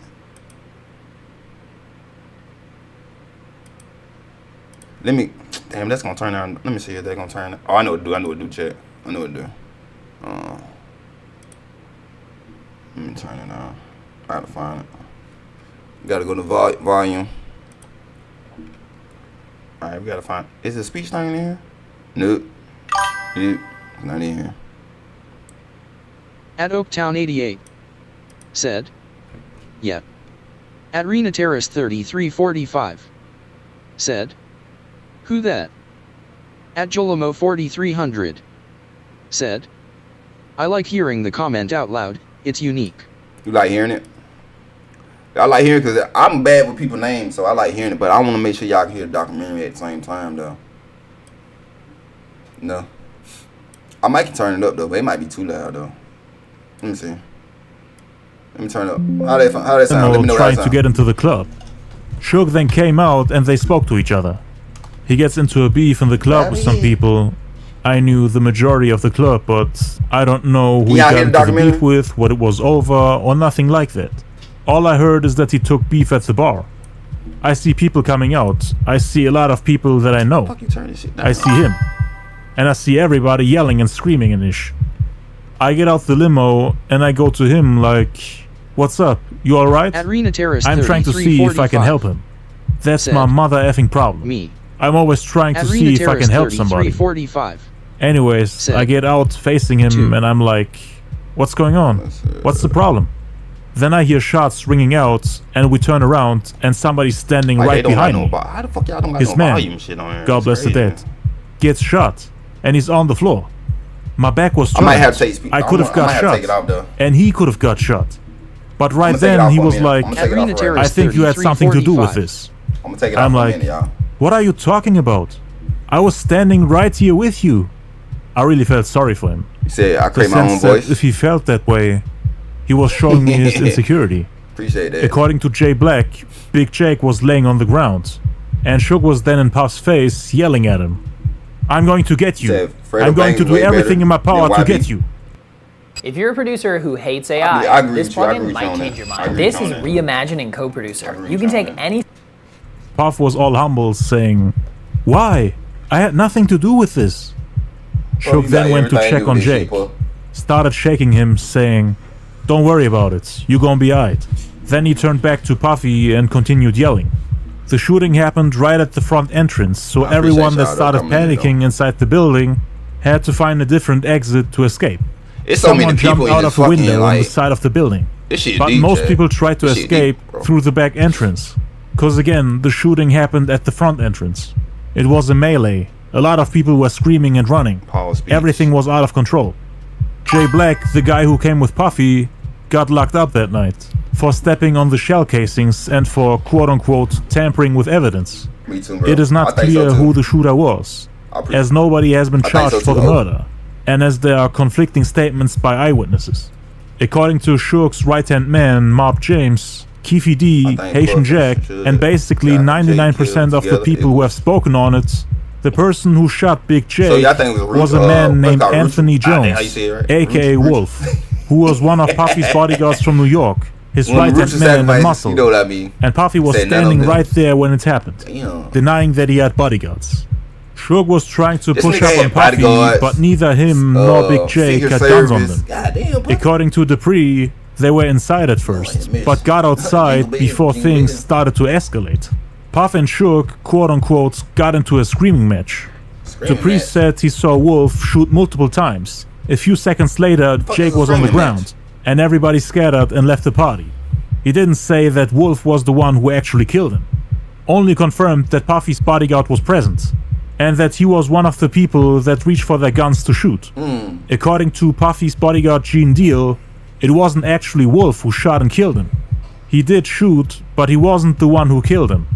He said the story was made up to make the East Coast-West Coast war bigger than it already was. Damn. Wolf himself allegedly denied being responsible for Big Jake's death, saying that he had no reason to do it. Deal said that the guy who actually killed him was a man named Jason from Brooklyn, who was one of Diddy's closest friends. He allegedly aimed at both Jake and Shook, but Shook got away. Wolf was apparently cool with Jason and Shook, standing right next to them. Gene Deal called Jermaine Dupree a liar, who wasn't actually there when the shooting happened, cause Suge Knight had slapped him and Puffy at the same birthday party. So Dupree was upstairs with Dallas Austin and didn't come down to see Suge. But Gene Deal wasn't there either. He got his information from Wolf. He said Jason and Big Jake were arguing about a woman named Nicole, who was from the West Coast. Jake and Suge made fun of her and said, "Oh, you sucking them East Coast people's D's now?" They were talking crazy to her right next to her boyfriend Jason, who then got mad and waited for Jake to come outside. And that's when he supposedly shot him. Jake was conscious on his way to the hospital, but he unfortunately passed away a week later.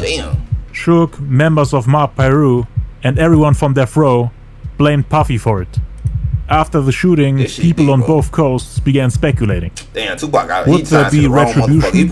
All out war? According to a New York Times magazine cover story, Puffy sent Louis Farrakhan's son, Mustafa, to talk with Shook.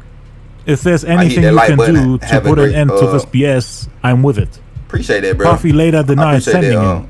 The Times reported that Shook refused to meet with Mustafa. Shook had declined to speak about his friend's murder. Less than 2 weeks later, when the How Can I Be Down rap conference in Miami. Damn. Hello, which one, Jalen? Hold on, we gotta find out who Jay-Z. We gotta find out Wolf here. I'm trying to figure out which one. They've been talking about Wolf. I'm like, which one is Wolf? He took place. Y'all let me know which one the Wolf heat was is. On. Suge, who has never concealed his past affiliations with LA's Notorious Bloods, was rumored to be coming with an army. Puffy was said to be bringing a massive group of New York thugs and drug lords. When the conference came and Puffy did not attend, Billboard reported that it was due to threats from Death Row. Then on October 12, 1995, which is less than 3 weeks after the shooting, Tupac, the guy who Suge wanted to bring back to destroy Puffy and the label Bad Boy, was released from the Clinton Correctional Facility in New York after serving 8 months in prison on abuse charges. Following the release, he signed to Suge's label Death Row Records and became... Hold on, Tupac, what the hell is that? They fucked up his picture though, I ain't gonna lie. Damn, so this the picture when he first got out of jail? So that's what he looked like when he first got out of jail. I never seen a picture like when he first got out of jail though. So this when he got out of jail, got on jail, okay.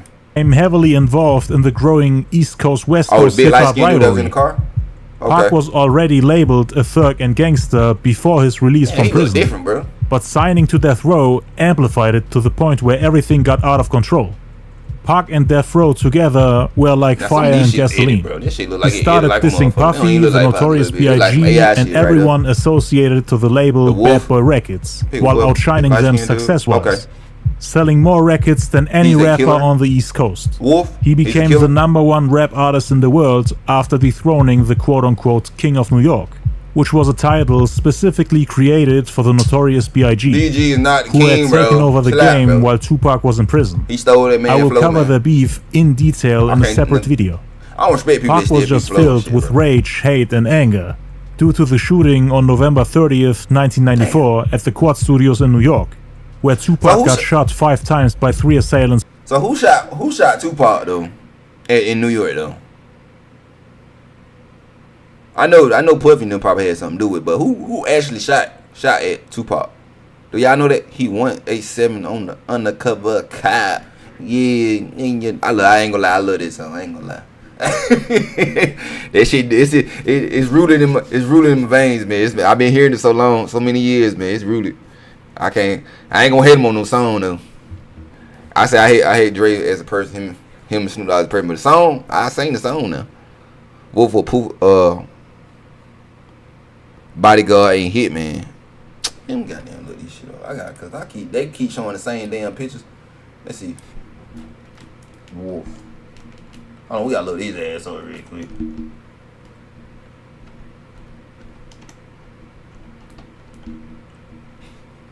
I can't call him Puffy. I just be calling him Diddy now. I'm so used. I can't call him Puffy. That shit don't even sound right. I don't know. Oh, so him, the big motherfucker. Okay, I see who he is. This motherfucker, like, he wanna be goddamn Neo so damn bad. This nigga wanna be the Matrix. But got them Matrix glasses on. Oh, hit, what the fuck? The fuck we just walked into? I'm trying to get an image. Okay, now I know who he is now. Okay, I know he look like now. Okay, go back, y'all. I know he look like now. From Brooklyn. I covered this incident in detail and broke it down from all angles in my previous video called The Reason Why Tupac Got Shot 5 Times.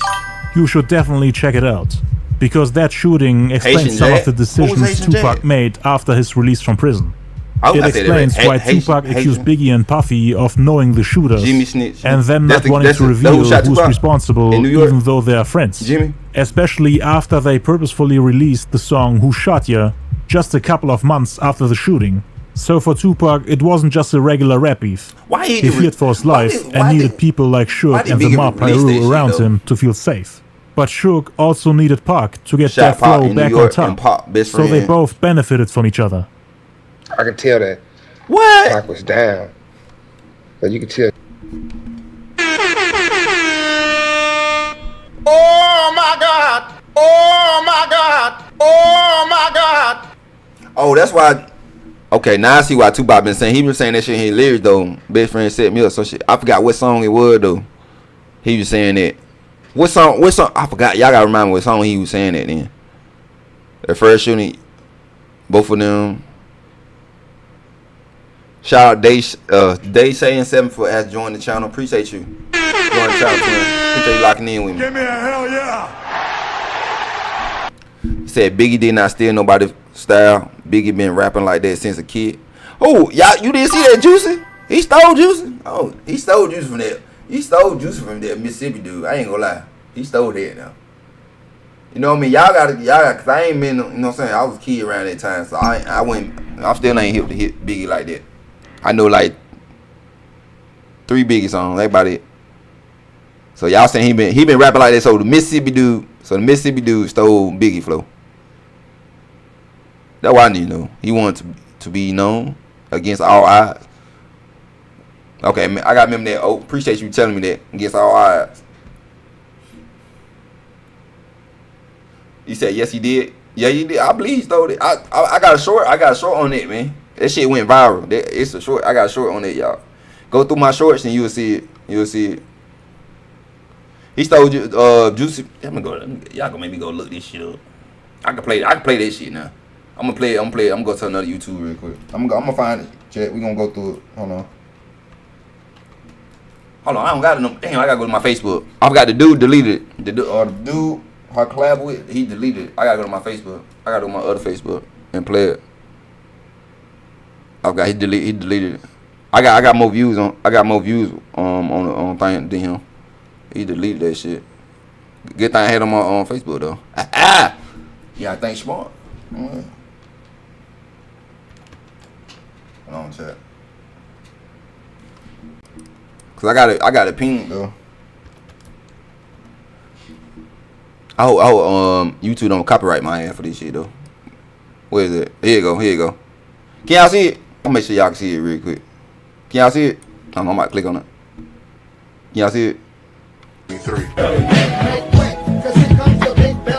That's the Mississippi dude. From the Mississippi down to the East Coast, condos and Queens. I don't think Big stole his.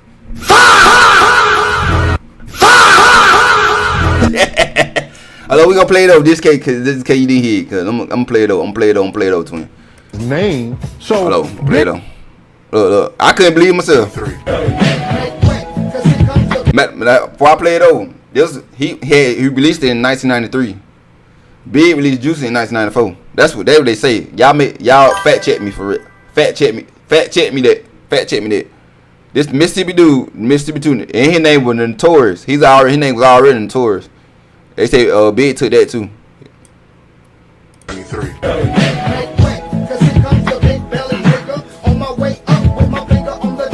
From the Mississippi down to the East Coast, condos and Queens. I don't think Big stole his name. Man, he stole this shit. But I don't think he really stole it. I think you know how they were sending demos back in the day. They were sending their demos up. So I think that Puffy guy probably got one of his demos and just used it. Told Big to use that shit. What did you say? What you mean? You know I'm bad with people's names and shit. Goddamn. I gotta get y'all a neat name. I'm bad with people's names. I'm gonna say Saint. What you mean, Saint? You talking about with that? Yeah, but I couldn't believe when I seen it. I was like, damn. But it had to be a demo, bro. That's like all the famous people now. Like they songs coming out, they don't be writing it. They be somebody else. They're like somebody who ain't famous wrote that, and they just send it to the labels and shit. Cause I'm cool as long as you get that man his money though. Get that man his money. He wrote the shit. You know what I'm saying? You know, get that man his money. At least give him credit or something. Just don't take the whole thing, not give him the money. Like that's fucked up right there. That like I invent some stuff, and I know I ain't got the right connection to get it blow, so I let you use it right quick. You know what I'm saying? But you just jack my whole thing and get hella money, millions off that. Still get millions to this day off that, and I don't get not 9 cents from that. That's messed up right there. That's messed up. Y'all don't think that messed up? No real love, like no real homie love. He never. I was raised in Atlanta. I'm from South Carolina. Yeah, my accent's crazy though. But I talk fast though, but I had to slow down when I came to South Carolina because they say I talk too fast because I'm from the city. Cause they more slower. You guys talk slow. But sometimes when I get excited, I talk fast, y'all. Homies, if it's really gonna be tight, you're gonna need a family. And at that point, who's a family? Why would I set a guy up to get shot? Puffy said. Let's play with Foxfire.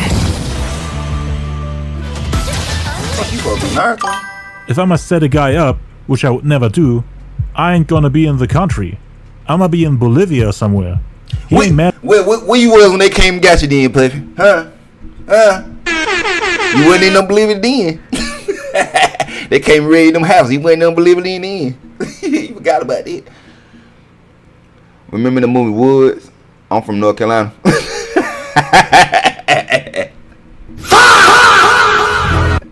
Oh my God! I hate that damn movie. Just cause how he said that shit in the movie, I hate that shit. The people that shot him. We don't claim North Carolina. I'm from South Carolina. We don't claim North Carolina. If you ask me, he knows. North Carolina, and South everybody Carolina. in the We don't claim each other. And he's not stepping to them North Carolina because he knows he's not gonna get away with that ish. To me, crazy that's some real sucker ish. Be mad at everybody, man. Don't be using people as scapegoats. We know that he's a nice guy from New York. All ish aside, Tupac is a nice, good-hearted guy. Puffy basically admitted that he knows who shot him. Pac felt like the friends that were with him during the robbery stabbed him in the back after allowing the 3 assailants to rob and shoot him. He didn't get any help from Puff and Big either. When he came to LA and joined Death Row, he found a new family to support and strengthen him. I think it's fucked up on Biggie's side, bro. Like, you know that's your boy, bro. Drop like a sack of potatoes when like, he needs help. That's how he described the people that were with him during the shooting. Death Row and Ma Piru welcomed him with open arms, took him under their wing like a little brother, gave him support, protection, confidence, and everything he ever wanted from the thug life movement he had created years ago. He had already deaded that movement by the time he got out of jail. Started to surround himself with real gangsters and gang members, while going to war with the people who quote-unquote set him up or knew about the setup. Puffy, Biggie, Bad Boy Records, the people who shot him, those who plotted the shooting, and also the people involved in the assault case he had to deal with for the past few years. Cause he felt like everything was a setup. I hate what Pac came out that movie right there. I like watching the movie, but that shit made me sad every time I watch the movie. Cause I be like, damn, that shit really happened in real life. You feel me? That nigga really died. Cause y'all know what happened in the movie. If you know, you know. Y'all know what happened in the movie. Then that shit happened in real life. That shit crazy. I haven't watched Above the Rim again. I watched it like 3 times. I was like, but I can't watch that shit no more. I can't see my boy shot like that, but I can't do this shit. You know what I'm saying? 12th, and 6 days later, on October 18th, Faith Evans, the wife of the Notorious B.I.G., came to LA. She went out with some friends to the Hollywood Athletic Club and met Tupac and Tresh from Naughty by Nature. Faith didn't know much about Pac at the time. Didn't know that he had just signed to Death Row. Didn't know about his beef with Biggie I think that shit got a deep meaning behind that thing. Like, you go back and watch it, came and took pictures. And you compare it to like Tupac then went out to smoke and saw Faith leave the building. And you compare he then yelled across the parking lot, "Y'all leaving?" And Faith yelled back saying no. Pac then said, "Cause we about to go back to my hotel room. What y'all gonna do?" And Faith said, "We gonna follow you." That night, Faith That's why I fucked your bitch. That motherfucker knows she would do it to you. Went to Tupac's hotel. Judge, we need to call Faith in the courtroom to testify. Did she sleep with Tupac? We need her. She's guilty of all charges. The next day, on the 19th, they recorded the song "Wonder Why They Call You B" for Tupac's upcoming album with Faith on the hook. Hold on, that was by her. Wonder why they call you B? Check, that was about Faith. Wonder why they call you. Wonder why they call you B. Cause I wonder all these years I've been wondering who he was talking about that. Talking about stuff. So he talking about Faith Evans in it. Damn. People saw Faith sit on Tupac's lap while they were spending time in the studio. Natasha Walker said she saw Faith's legs between Tupac's legs. Damn. And the night after the studio session, so do y'all believe that? According to multiple people that were close to Tupac at the time, the two had sex together in Tupac's hotel room. There are witnesses like Drew Down, who was actually present at the hotel, and has seen them walk into the room. Sorry, y'all. Keep pausing. What's that movie? I haven't watched All Eyes on Me though, cause they said they had a part when they talking about Tupac getting raped in jail or some shit like that. So I was gonna watch it when it came out, but when I seen the critics and they were talking about that, I was like, nah, I ain't watching this shit. So I never watched All Eyes on Me. We can watch that on live. We can't watch it on YouTube, but y'all, if y'all come to my Twitch, we can watch it on Twitch tomorrow. For real. Cut to YouTube, they're gonna be copyright. Twitch, I can watch. I do watch parties on Twitch, so we can watch it. We can watch all the movies. We watch the Biggie Smalls. We watch the Big Smalls movie too. If that's something y'all want to do. But I want to watch All Eyes on Me though. But I don't want to see that scene. I don't believe that shit true though. He got raped in jail and shit. I don't believe that shit. People had too much respect for Tupac. I don't think. Let somebody send a hit out or something like do that. I don't believe that Drew shit. Down like, actually opened the door for them. Faith, however, denies that any of this happened. What she did reveal in her book, however, was that Tupac more or less pressured her into performing oral sex on him to get paid for the song Wonder Why They Call You B. Cause Pac and Faith met again on November 14th, 1995 at the wedding to the Exhale soundtrack release party in LA, and that's when he supposedly pressured her. And boy said he got a look on it, I tell you. Oh my God! I know you motherfucking laugh, Pop. I got a screenshot, did you? I ain't gonna lie. They tell it all right there, boy. My boy was a player, boy. Then he had all the women told. You know how women is, bro. You know what I'm saying, chat? No, not all women, but you know how women is, bro. When all women like one dude and shit, 9 out of 10, she ready to go just to make them mad, bro. Then you know how Biggie look. You know what I'm saying? Yeah, that's all I'm gonna say right there. I'm gonna take a picture of that shit. He got to smile like dude got glasses on and they smiling in the picture. They don't, and they right next to women. You already know time, nigga. Y'all already know time with this. But people from Pac's camp denied that the two went home or to a hotel together that day. Pac also found a way to get back at Puffy by telling Suge Knight to do the same to Puffy's baby mama Misa Hilton, with whom Puffy had his first son Justin. Pac told Suge to sleep and take pictures with her, so that both Puffy and Biggie get ridiculed by the media and get hit where it hurts the most. Suge Knight and Misa Hilton had a relationship from October to November 95, and even after that he used to fly her out together with her son over to LA to humiliate Puffy.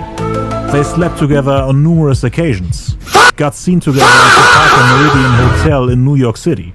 According to DJ Quick, Suge had Misa come over to his room. Quick asked him, I know he don't talk to her. What are you doing? Like, what the F? That's Diddy's baby mama. They even did it at Tupac's house when Pac had Mary J. Blige with him, who, by the way, is another artist that worked closely with Puffy. Pac slept with Mary J. Blige in one room and Suge with Misa Hilton in the other at the same time.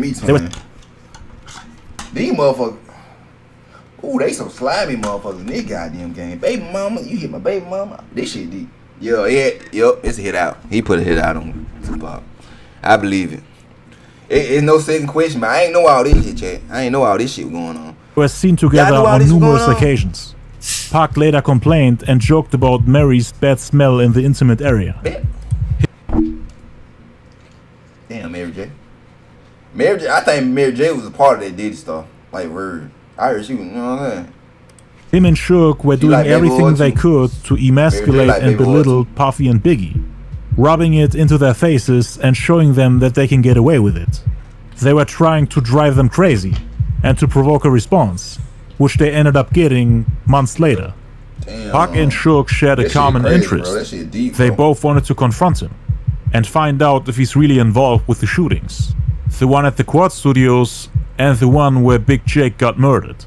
Suge and the other Ma Pyru members indirectly held Puffy responsible for the murder. Tupac, on the other hand, accused Puffy of withholding information about the shooters and masterminds behind the Quad Studio incident, thinking he would have already told him about it if he wasn't cool with those people or wasn't part of the whole setup. So both Suge and Pac had a reason to hate him. When it happened? The first time Pac got confronted by Keefy D and the Southsiders was around the time he released the song California Love.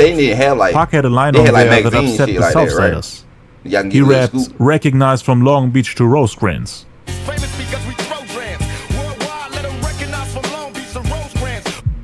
Some of the Crips had a problem with that line because Pac was referring to the areas around Long Beach Boulevard and Rosecrans Avenue in Compton, which is the territory of the Ma Pyru, the gang that Suge and most people working for Death Row were affiliated with. rivals of the Southsiders and the people that Puffy wanted to keep in check. Some of the Southsiders were up at the House of Blues on Sunset, to which Tupac as well as Big Syke, aka Mussolini, and the Outlaws, which was Tupac's group at the time, were walking to. They walked through a path in the street that had both sides barricaded. You had Tupac fans standing on both sides, yelling and hollering that they loved him. But there was a gang-affiliated woman who was cursing him. She said, "You ain't nothing. Get out of here, you mockbuster. You ain't nobody out here."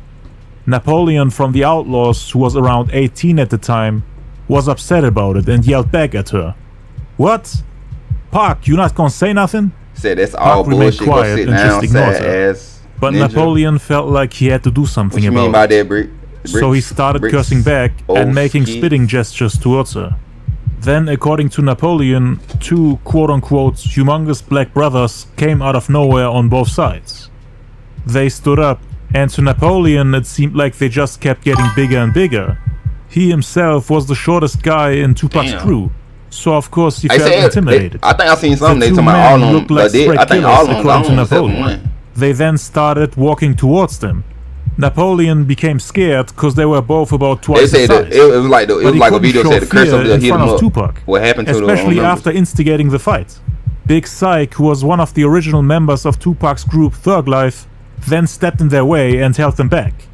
So Tupac had talked to them to calm down the situation. Syke was a member of the Imperial Village Crips in Inglewood, California. The Crips respected him, and that's why they could talk it out. Napoleon could see them talking and nodding. Syke kept pointing at him and the two kept staring. Tupac then told Napoleon that he should go easy on her because she's a woman. Just follow my lead, player. That's what I heard. Don't do nothing dumb like that again or you gonna get us killed out here. This the West Side, Moo. It ain't Irving. Moo is short for Mutar, Napoleon's real name. He understood that Pac really wanted the best for him. School him on things that weren't worth wasting energy on. And that being real doesn't mean being dumb. Big Syke then walked back to Pac and Napoleon kinda heated. Looked at Napoleon and said to Pac, "You gotta control your little homie. Those were some big time rolling 60s OG Crip killers. And that was their system. Oh, they still alive? Okay, be careful who women you disrespect out here." But Keefy D, who claims to have been present that day, told the story differently, saying that it got physical before Syke could step in. And he also said that the Crips there were not rolling 60s, but Southsiders. He said his homie named Oldie went up and grabbed Tupac by the collar and pushed him against the wall, saying, "You know what that Long Beach and Rosecrans stands for? That's the wrong side, mother F," referring to the line on California Love. And that's when Big Syke came in his account. I appreciate he you, bro. Said, "Nah, homie. He's just rapping on a song, homie. He don't know what's going on out here in these neighborhoods." So they let him go. Pac always got protection from gang members around him, whether it was Bloods or Crips. Cause he had friends from both gangs. According to Daz Dillinger, who was also signed to Death Row, Tupac claimed Crip when he was with Thug Life from 93 to 94.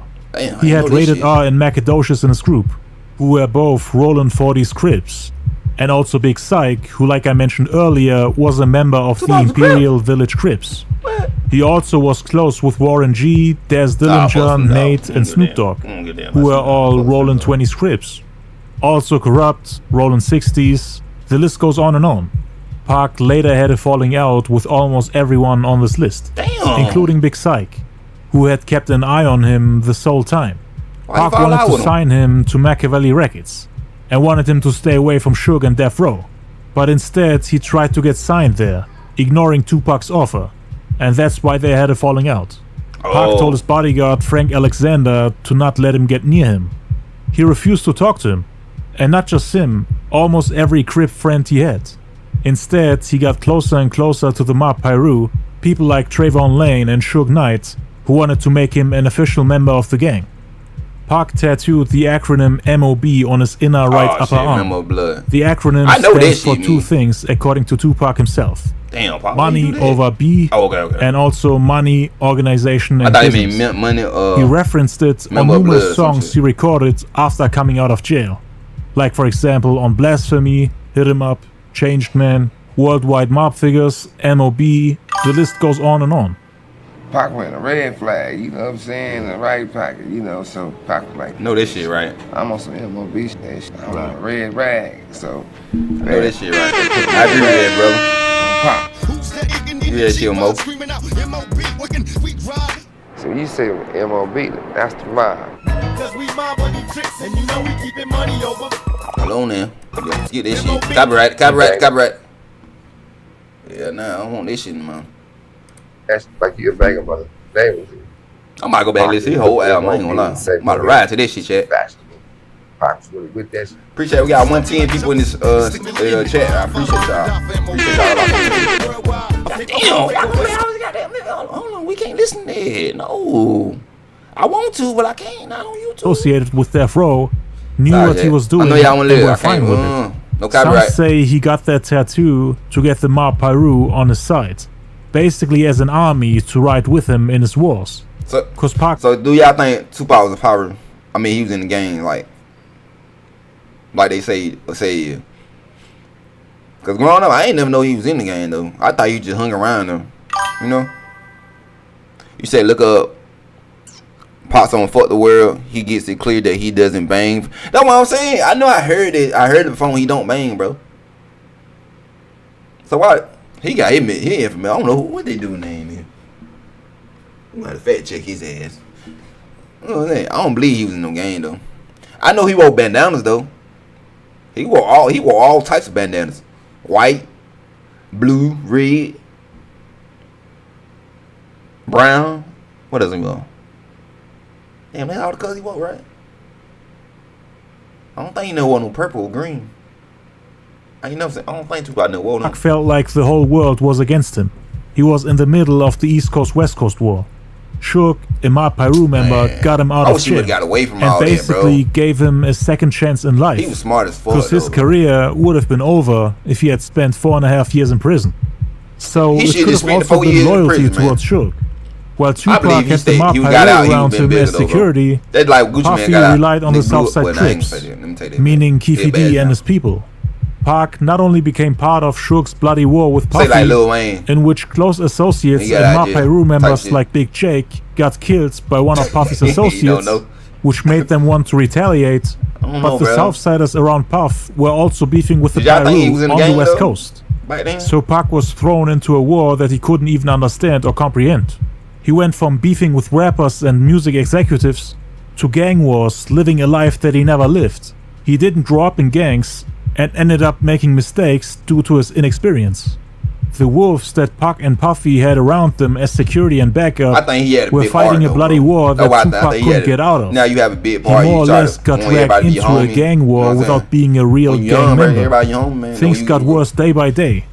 It wasn't just a normal hip-hop rivalry anymore. On December 15th, just 3 months after Big Jake's murder, there was another incident that changed the relationship between Puffy and Shook forever. Death Row Records was having a Christmas party at home in the Hollywood Hills. And a record promoter from New York named Mark Anthony Bell, who went to high school with Puffy and was now an A&R on the East Coast, decided to attend the party. He had done work for Death Row approximately 30 times, so he already had a history with Shook and the label. One of Bell's friends had been hired as a photographer for the party, and Bell wanted to go there too, but he didn't have a ticket. So together with his friend, the photographer, they went up to the offices of Death Row during the afternoon of the party, and due to the fact that they had worked together about 30 times, Mark Bell was allowed to get in. Look. On his previous visit to LA, any man that stand up for us black people and shoot at the police, y'all can't never turn me against that motherfucker. Hello. That man seen white officers beating up a black man. That man got the goddamn car and help that man, bro. Who you know these days gonna do that? Even the past years with the riots and everything, ain't nobody finna do that. Everybody's gonna be like this these days. They see somebody, police beating somebody up, so they gonna be like this. Just recording it. They ain't gonna help you or nothing. They just like, Pop come out there and help you. That's why I respect it, man. I can't respect it. Hey, Just a few weeks after Big Jake's death, Mark Bell had been approached in the lobby of that same building, after meeting with Death Row to inquire about work. As he was leaving through the lobby, a Death Row employee handed him a type of written note asking him to reveal any information on Puffy, his family, or associates. He was instructed to reply on the note and then to simply drop it on the floor. It was Suge and Bell this motherfucker right here, bro. refused to do so. Now fast forward to the Death Row Christmas party on this. It was Suge, you know, they were Suge, they were jealous of each other. Then Suge fucking his baby mama and shit, and all type of shit. That shit deep, boy. Brandon, appreciate you following the channel. I appreciate that. Appreciate you locking in, twin. Hell yeah. Yeah, but that was between them two. I think he, like he said, he had to try to beat Puffy. Damn, y'all got me calling him Puffy now. He had to try to beat. Well, damn, fucking Puffy. Wherever you want to be, Puffy, Diddy, Cole, wherever the fuck you want to be. He had to find a way to be Peggy, so he had to trip. I bet he was in Tupac. Yo, man, that man jealous of you, bro. You know what I'm saying? He jealous of you, man. They hating on you right though, man. He was in that man ear, man, like a devil, like one of them devil, like you see on the cartoon. You got the angel right here, you got devil right here. He was in his ear. Man, where does this? Where if they didn't do it though? Let's say Biggie and was he? Hold on, when he got shot in New York, was he with Death Row? Hold on, let me before I say something. Was he? Did he get with Death Row when he got shot in New York? Or no? That's what I'm saying. It's about how long it been since this happened. Nobody still don't know what's the truth though. I don't even know the dude they got now is the real dude. He might just be the scapegoat. I'm saying that's what I'm saying. They saying he said big. I mean, Mark Bell and his friend arrived in front of the building at around 10:30 at night. His friend then went to take some pictures at the party. At around 2 a.m., I'm not good with people names. I'm Knight arrived with his Mark Pyru entourage. Tupac and his mother Afeni Shakur were present. Recipe to Tupac's mother, man. Wonderful woman, man. That night as well. While Suge was making the rounds, he encountered Bell and asked him why he didn't cooperate previously, referring to the note that he ignored a month and a half ago. Suge then told him, "You didn't want to cooperate. I'm a man of my word, and I do what I say." Bell then told Suge that he didn't know anything, and that he didn't have any information on where Puffy stayed when he came to LA, cause Suge and his people wanted to pay Puffy a visit at his West Coast home, and approach him while he's in Suge's territory, so to speak. Mark Bell then told Suge that Puffy had an office in Manhattan, and that he could get the phone number from the phone company, and that anyone could call him directly. Suge then got annoyed and wanted to continue the conversation somewhere else. Somewhere where there are no witnesses. He told him to come upstairs to the VIP room where they could finish their conversation. Oh, never mind. Mark Bell made the mistake to follow him, not knowing what would await him there. I was gonna say, I said, where should, well, it's still where. Hold on, let me think about it. Cause I'm thinking Web should knew goddamn Tupac gonna be up there with goddamn Biggie and them. And you know what I'm saying? Set it up, you know what I'm saying? Just so he can start hating them and they'll bring him up Death Row. Yeah. Anybody thought of this shit? I don't fucking know, man. This shit just everywhere. That's the damn solid crime. FBI, you ain't worth the fuck. Y'all, he had no all these goddamn criminal mind shows and everything. Nobody can't solve this damn case. Yeah, that Puffy and Suge were in the middle of a deadly war. The people in the VIP room supposedly included a photographer for the New York Times, someone from MTV, and various other media people, and also Bell's friend that he had arrived with, who immediately noticed that something was wrong, asking Bell if everything is alright, and Bell then said yes while giving him a bad look. Suge had his brother-in-law Norris Anderson throw everyone out the VIP room, and then stand outside the door.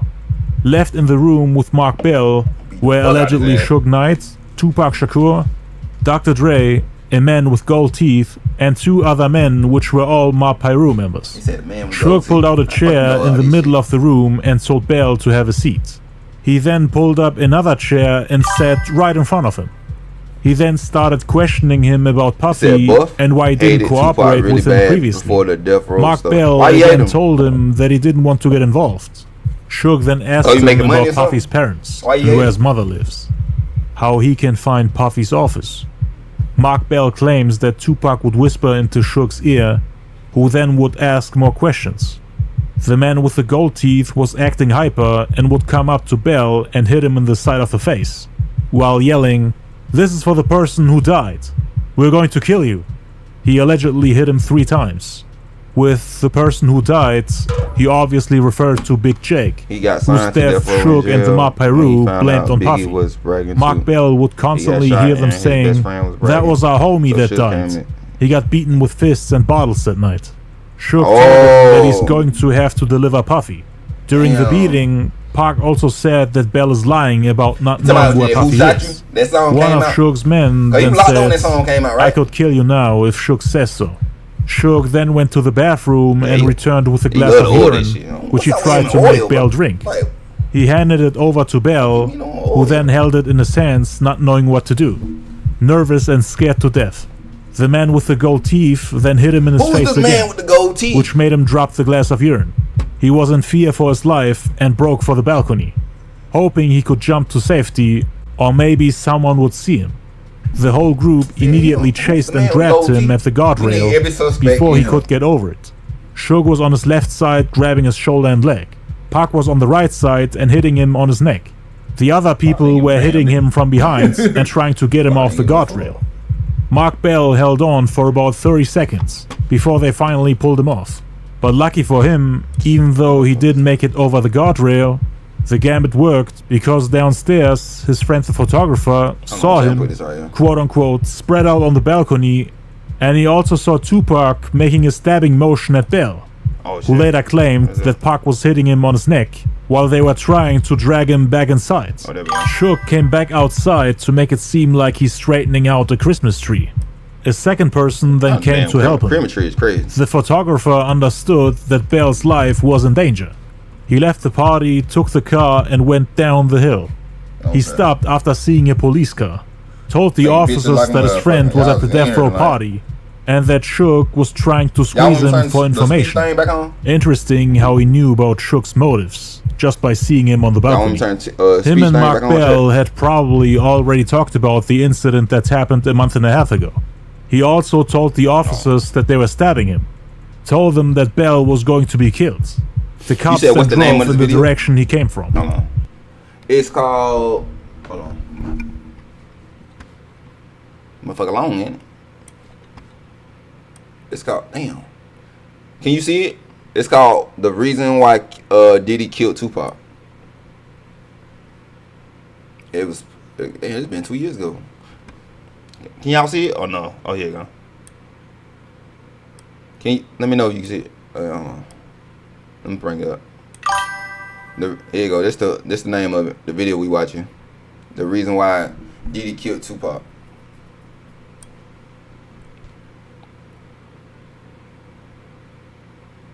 Come over, y'all wasn't playing back in the day, but motherfucker, it's the goddamn baby mamas for me.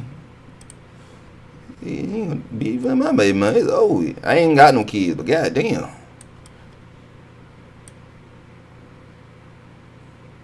They're like they hurt your pride, like that's as a man. Like motherfucking niggas brag. I bet they was bragging and some type of shit. Type of shit. You welcome, bro. No problem, bro. I'll go back to it. He didn't know where to take the car, but he made several phone calls to New York, informing people about what happened. Crazy. Meanwhile, back in the VIP room, the altercation turns into a full-on beatdown. They drug him towards the door, where everyone was hitting and kicking him and throwing things at him. Suge then said, "Body blows only." The man with the gold teeth then put Bell in a chokehold for approximately 2 minutes, saying, "This is for our friend that died." Bell apparently tried to jump off the balcony numerous times, but they pulled him back in and continued. At one point, while he was still in a chokehold, he almost passed out and decided to play dead. Someone removed his watch from his left wrist. And he also lost his gold chain, which was torn off. But he also noticed that they stole his wallet and Imagine being able to build anything. Opinions just by thinking about different ways. Meet this person said this and this person did. A complete AI creation. But y'all was around it. But y'all was around that time. So y'all let me know what's real or not real. You know what I'm saying? Diamond earring. Altogether, about $30,000 worth of items and Dre cash should were have taken the off same of him. What? They then backed off and allowed him to stand up. Shook suddenly acted like the beating never happened and offered him money, saying, if you come over to our side, I'll make you rich. You can be a part of this team. I can make you rich. Do you want to make $500,000 or $1 million? Do you have friends that could deliver? Meaning, do you know somebody that could tell us where we can find Puffy? Suge walked him to the bathroom and told him to clean himself up. Mark Bell then heard people talking on portable radios, meaning the cops had arrived. Suge then said, if you want your jewelry back, call me tomorrow, and we'll talk about it. The man with the gold teeth then asked Suge, should I do him? And Suge responded, he's good. The man then came up to Bell and said, you're lucky that he said you were good. Suge then told everyone to clean up the room. Bell washed his face, and Suge told his brother-in-law to not let him leave until he's cleaned up. Afterwards, Suge's people left one by one. When Bell was allowed to leave and came downstairs, he met a female police officer who said, are you Mark? Your friend was worried about your life, thinking something happened to you. Suge and his people were only 10 feet away, and he still feared for his safety. So he told the officer that everything is alright. She saw his bloody lip and the scratches on his neck, so she asked, did you fall down? And he said yes, asking her if she can call a cab for him. All he wanted to do was to get away from the location. The cab arrived and he left. Everyone else continued partying. Bell then flew back to New York and received multiple calls on his pager with the code 187, which is the California Penal Code for murder. So he interpreted those calls as threats by Suge and his people. He provided a photo of one of his assailants taken at the party, on which he is throwing up gang signs. Mark Bell told everyone that the people who attacked him were members of the Mafia. And so of course word got back to Puffy that Suge was taking those measures, going to that extreme to try to find out where his home is. And that's of course gonna put you on your heels. No wonder Puffy became paranoid back then. The following day, on December 16th, 1995, Snoop Dogg and the Dogg Pound were in New York to shoot a music video for the song New York, New York, off the Dogg Pound's debut album, Dog Food. The video set was fired upon after New Yorkers felt they were being disrespected.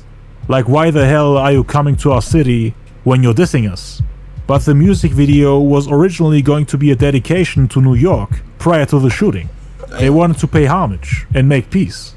The notorious B.I.G. called up the Hot 97 radio station with Funkmaster Flex and instigated that incident. According to Snoop Dogg, Biggie was the one who called the shots on him, cause they went to see Funkmaster Flex earlier that day to show love and respect to New York and to say, DPG, we're here shooting a video.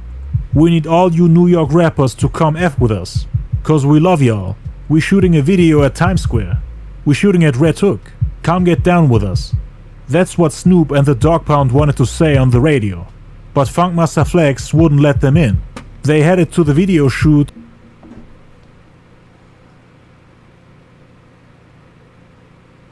Now we need to call Flunk Mess. Why the fuck he didn't do that shit? See, they be letting shit slide, but still, that's why they ain't had no camera phone. That's why we needed cameras back in that day. And then Biggie called Hot 97 to Flex, and everyone got called out for that. On air, he said, there's a Tupac Dogg Pound video in Red Hook, Brooklyn. Brooklyn, stand up. How dare they come out here and record a video dissing New York? The situation between them was so heated at the time that he didn't care about the consequences of those comments, calling for action as the voice of Brooklyn. What if you can create your own website by saying, this is what I want? Is that true, With Wix, you can. Did Biggie do that for real? I don't know if he did that for real. While the entire city is listening, he might have done it out of anger towards Tupac, when he wasn't even there. But according to Death Row head of security, Reggie Wright Jr., Biggie did that because he was mad at Snoop and the Dogg Pound after they quote-unquote stole the beat of a Sanites commercial and used it to create a West Coast classic. I know you're thinking, well, goddamn, what you drinking? The cookie letter. No other beer feel better. Snoop Dogg and the Dogg Pound were shooting the video in the snow in front of the bricks, and by the time they got back to the trailer, someone was shooting at it.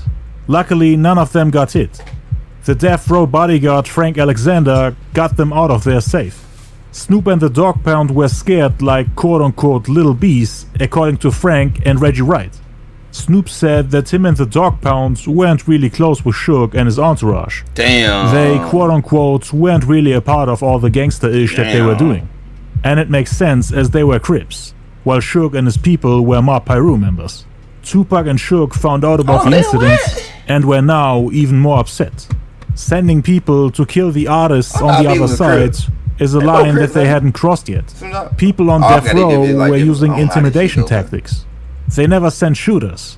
All they did was surprise them at shows, sleep with their baby mamas, and maybe slap a few people around. For then, Puffy was the evil guy. Accused them of knowing the people that shot Tupac, of killing Big Jake in Atlanta, and of sending people to kill Snoop and the Dogg Pound. So it became more and more serious day by day. Both sides were now expecting their enemies to do it again. Catch the other side off guard, send people to attack their artists, or people associated with them, put out hits on people, ambush them the first chance they get. So the inhibition threshold reached a minimum on both sides. Y'all could kill all of them. Y'all could kill Pac and how will the other side respond? Snoop and the Dogg Pound didn't really see Bad Boy as the enemies. At least not to the same level as Suge and Pac. They did throw a few jabs here and there on songs, and in the music video for New York, New York, for example, which they ended up completing over in LA, adding the scenes of them kicking over the buildings. But unlike Suge and Pac, they never wanted anyone to get hurt or harmed in any way. Cause 3 months after the shooting, Snoop actually met Biggie in Atlanta at a hotel. He went there with Daz Dillinger from the Dogg Pound, who was greeted by Lil Cease, who then brought them to Biggie's hotel room after Snoop told him that he wants to holler at him. Big opened the door and gave them a hug.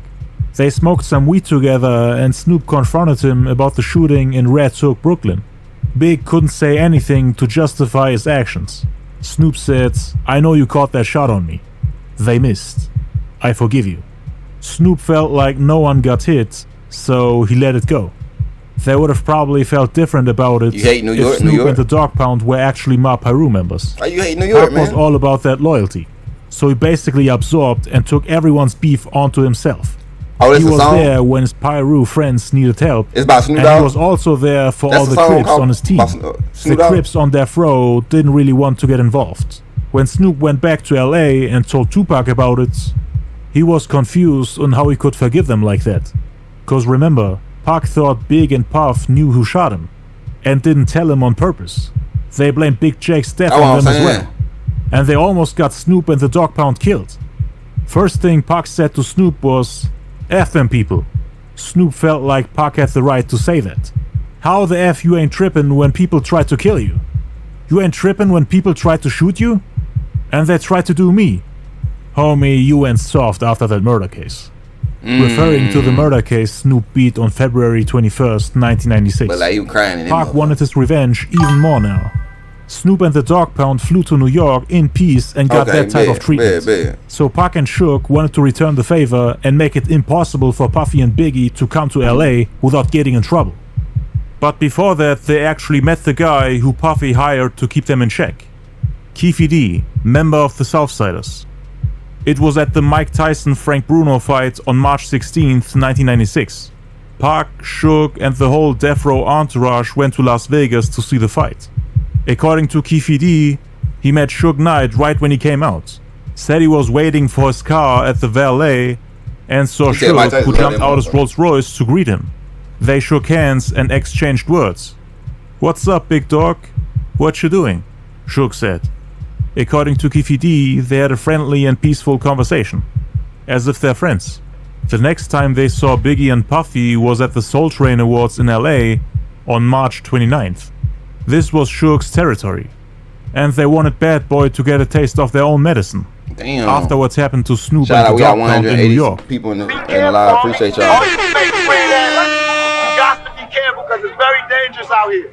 You can do that little set me up in the studio in New York, but in California, that's where the G's ride. Talk your shit, twin. Suge bought 60 tickets for Mob Piru members to come to the show.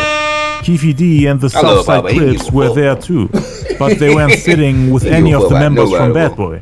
None of the gang members were allowed to come on stage or accompany the artist on their way in or out that building through the back door. Keefy D didn't even see Puffy that day, because they wouldn't even have allowed him to be on stage or to leave and enter the building through the back door, where all the artists go through. So Puffy's plan was to go on stage, perform, get the awards, and get out as fast as possible. You sound from St. Louis. Because the safety couldn't be guaranteed. Shout out It had St. gotten Louis, man. that serious. It was said that Biggie was in charge of opening up the show on stage. Yeah, my Suge cousin Park from got St. mad Louis, at man. things I love St. and Louis, wanted man. to open up the show themselves as they're from the St. West Louis. Coast. But they weren't allowed to do so. Suge wanted his 50 men to rush that stage and carry Biggie outside. But they were late and didn't actually see him on stage. They were on their way to the awards when Biggie was performing. After receiving the awards for R&B Soul or Rap Song of the Year for his song One More Chance, Biggie and his team decided to leave the building for their own safety without any of the people from Death Row knowing, so that it wouldn't come to a confrontation once the awards are over and once everyone is leaving.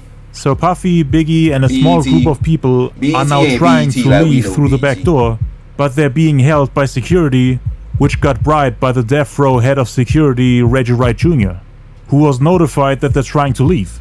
So the people from Death Row are now driving to the back door, so that they can block their way out and confront them. Keefy D and his people wouldn't have been able to help them even if they wanted to. Because again, nobody was allowed to get 50 people through the back door. The people from Bad Boy had a flight to catch to North Carolina, where they had a show. So that's where they were heading to. Park, Shook, the Outlaws, Reggie Wright Jr., bodyguard Frank Alexander, and a large group of Mob Piru members arrived at the back door where Biggie was just coming out. It was all set up and possible thanks to the guy who ran the security at the awards. It was someone that grew up with Reggie and worked for the LAPD. Suge and his people had that much power, making cops hold them back until the people from Death Row had arrived. Due to them being late, their plan of attacking Biggie and Puffy on stage didn't work out.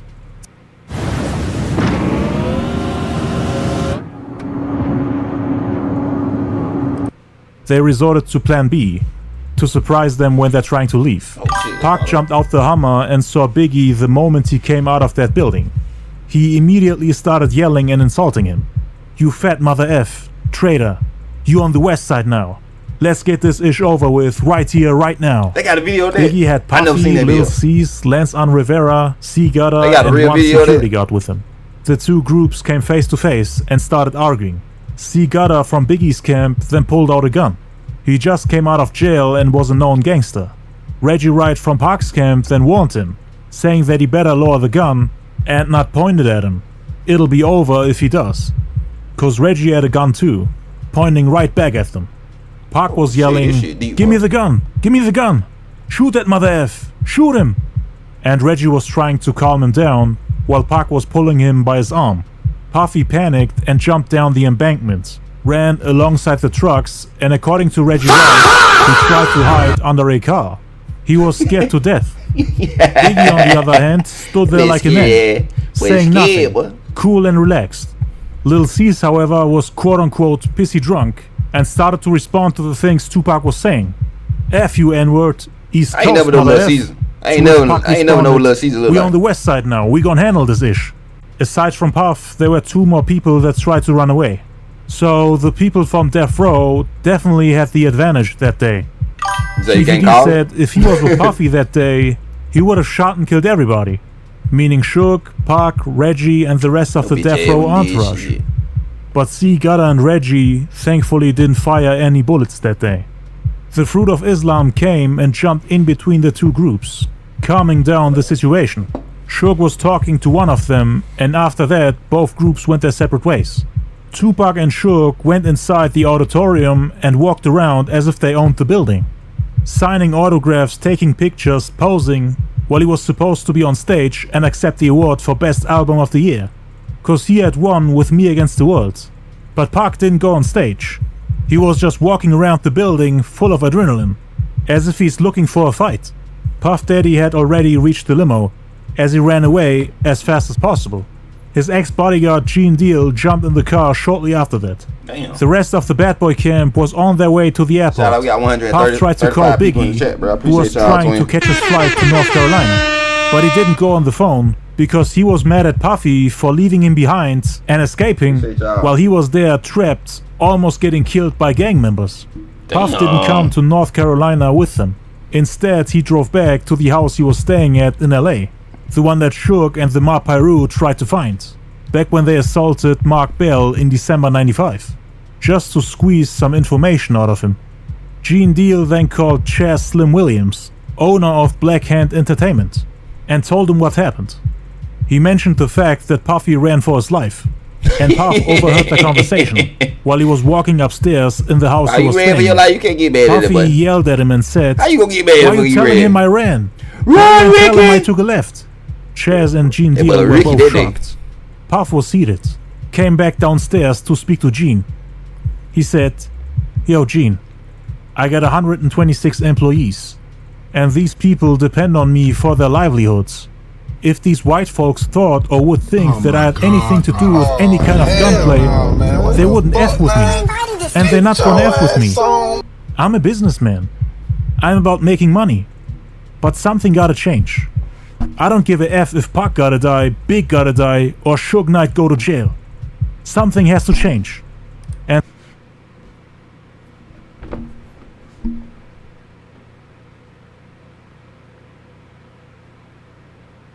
we ain't gonna walk past that like we just didn't hear that shit. He said, "I don't give a fuck if Big died, Big gotta die, Tupac died, and Suge Knight went to jail." And all three that shit that he just happened in real life. Suge in jail, Pac did, and Biggie did.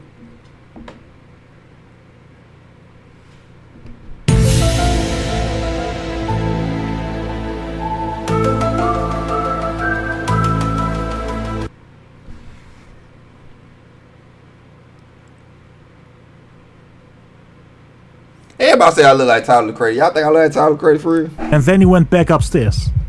I take his compliment. And his friend, who was in the same room, couldn't believe what they just heard. You know, I don't want to be saying that. The other man in the room said, "Yo, I had a girl in my gym say that shit. This guy said Big." And Gene said, "He sure did. Big gotta die? Yo, he said Big." The following weeks, Hollywood Reporter quoted an unnamed source saying that Pac waved a pistol at Big, adding more fuel to the fire. On April 28, 1996, Tupac and Snoop Dogg released the music video for Two of America's Most Wanted. Well, he said though, please don't kill him. Hold on, before we do that. But he said that Puffy got so scared that he said, "I don't give a damn. Tupac gotta die. Tupac gotta die. Biggie gotta die, and Suge Knight gotta be in jail." And that shit really happened. That what really happened to them. Yeah, I don't think that's a coincidence. I think he probably planned that shit that day. He was like, "Man, I gotta do something." You know what I'm saying? It was Buff's idea. Oh, man, I'm just a rapper, man. Please don't take me out the game. The intro features two characters named Biggie and Buffy, who, as you can guess, were supposed to depict Puffy and Biggie, sitting in the office bragging about having eliminated Tupac, and now having no obstacles on their way to the top. As in real life, Tupac survived the shooting, and in the video he's trying to find out if they were the ones who set him up. He surprises them and steps into the office like Tony Montana in the movie Scarface. I want to turn the speech thing back on, but it after Biggie got a call from a guy who claims to be the hitman. Biggie's response and reaction confirmed Tupac's suspicions of them having something to do with it. He confronts the two and in the end tells his homie Big Syke to shoot them. Again, Big Syke was the guy that saved Tupac when the Southsiders approached him. This video could be interpreted as a threat to Biggie and Puffy, because it came out right after the Soul Train Awards, where they drew guns on each other, and where Puffy ran for his life. So Puffy didn't see the video as just a funny Scarface parody. but more as a threat and something that may happen in the near future if he's uncareful or doesn't take the right measures. Seeing a music video of Pac letting people shoot him, especially after the Quad Studio robbery. So I'm gonna go over co-producer. It can listen to the music that you have, and it's gonna find samples that fit the music. Do you think in New York, and the incident with Snoop and the Dog Pound at the video shoot for New York, New York, definitely added a layer of fear and reasons to assume that they were really trying to hurt or even kill him for the things they blamed him for. But after the release of that video, it appeared as if Death Row is starting to chill. At a mid-May East-West rap summit in Philadelphia, set up by Dr. Benjamin Chavez to help defuse the situation, people in this motherfucker. Shook avoided any negative comments about Puffy, who did not attend because he said there was too much hype around the event. There's nothing between Death Row and Bad Boy, or me and Puffy. Death Row sells volume, so how could Puffy be a threat to me? Or Bad Boy be a threat to Death Row? A few weeks later, however, Death Row released a song that told a different tale. Tupac dropped his vicious diss track Hit 'Em Up on June 4th, 1996, which was aimed at Puffy, and everyone associated to the label Bad Boy Records. He joked about them running at the Soul Train Awards and bragged about sleeping with Biggie's wife, while threatening to kill members of Bad Boy Records. The Southside Crips, according to Keefe D, took offense to one line in particular. Bad Boy as a staff, record label, and as a motherfucking crew. And if you want to be down with Bad Boy, then fuck you too. That made the Southsiders mad, even though none of them got mentioned by name. But they had Puffy's back and multiple encounters with Pac and his label. You said, I just so got they shot felt in like Pac was October, and this speaking shit to them. does. And they weren't, of course, the only ones that had problems with that record. The ones who were upset about it the most were, of course, Biggie and Puffy. Biggie feared for his position in the rap game. Pac was harming his label and slowing down his money, I've been shot while at making him look like a joke to everyone in the industry. I only can imagine. And of course, back then, nobody wanted to look like a weakling or a victim in the rap game. Pac and Shook were doing everything they could to make them look soft, which most likely would have ended their careers back then. Any type of way, man. Things escalated when Biggie saw the pictures of Tupac and his wife, Faith Evans, together, where she's holding up her hand, showing that she took off her wedding ring. Another one. At least that's what everyone was saying back then. People believe that she purposefully cheated on Biggie to make him jealous after he cheated on her multiple times. And their marriage ended up falling apart. No problem, with man. Biggie choking her and You're telling right the now, magazine man. I'm glad you're that alive. their relationship dissolved, you know what and I that they're mean? nothing but friends now. His ego and confidence was crushed, just like Pac had planned it. The same happened with Puffy when he found out about his baby mama Misa and Suge Knight having a relationship. Wolf, the man who was accused of shooting Big Jake, showed Puffy pictures of Suge and Misa Hilton together, which were in a Death Row Artist Press magazine at the time. Suge had his arm around Misa, while she had Puffy's 2-year-old son Justin in her arm. That might be Suge, the same son Puffy went to Jermaine Dupri's birthday party with, where Big Jake got shot. Not only was the photo itself disrespectful and threatening, but the caption made it even worse. The caption said, "What the East Coast won't take care of, the West Coast will." The ad, which was discussed on New York's Hot 97 by resident gossip Wendy Williams, never ran anywhere, but reps were tarnished nonetheless. Puffy was enraged and fuming when he saw those pictures. His ex-bodyguard Gene Deal said he saw a vein come out of Puffy's forehead out of anger, and also claimed that Puffy made a couple of phone calls later, yelling and cussing everybody out. What the hell is Suge doing with my son? Is he trying to threaten me? They stayed up until the next morning because the situation was heated. Yeah, this shit deep as fuck. It was hard to calm him down. He tried calling Misa Hilton, but she didn't go on the phone. So he allegedly panicked, thinking Suge had kidnapped his baby mama and son. On June 30th, Puffy was rushed to the emergency room of St. Luke's Roosevelt Hospital in Manhattan, where he was treated for a deep cut to his lower right arm. New York's Daily News called it a slit wrist, implying that it was more than just an accident, a possible suicide attempt. Puffy called the story nonsense. I was playing with my girl and I reached for a champagne glass, and it broke on my bracelet, cutting my arm. I ain't trying to kill myself. Man, I'm glad you made it through. I got problems, but it ain't that bad, Puffy said. Death Row head of security Reggie Wright claims that Puffy panicked when he saw those pictures. And when he heard of Suge taking Misa and her son Justin to LA, Puffy supposedly thought that Suge kidnapped them and tried to harm his son in retaliation for Big Jake's murder, to show him what real gangsters are capable of.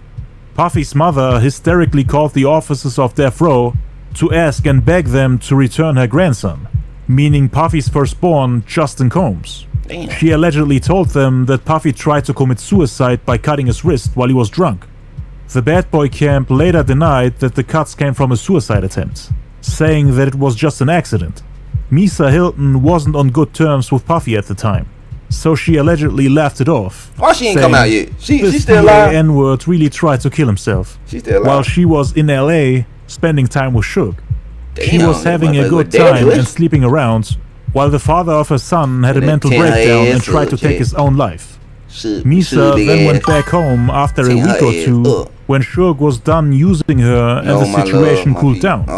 But the damage was done and Puffy hit a low point in terms of mental health and overall happiness. Okay, bet. I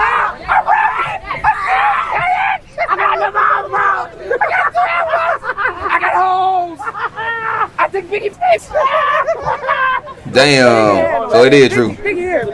Okay, but I did you for you, but I did you.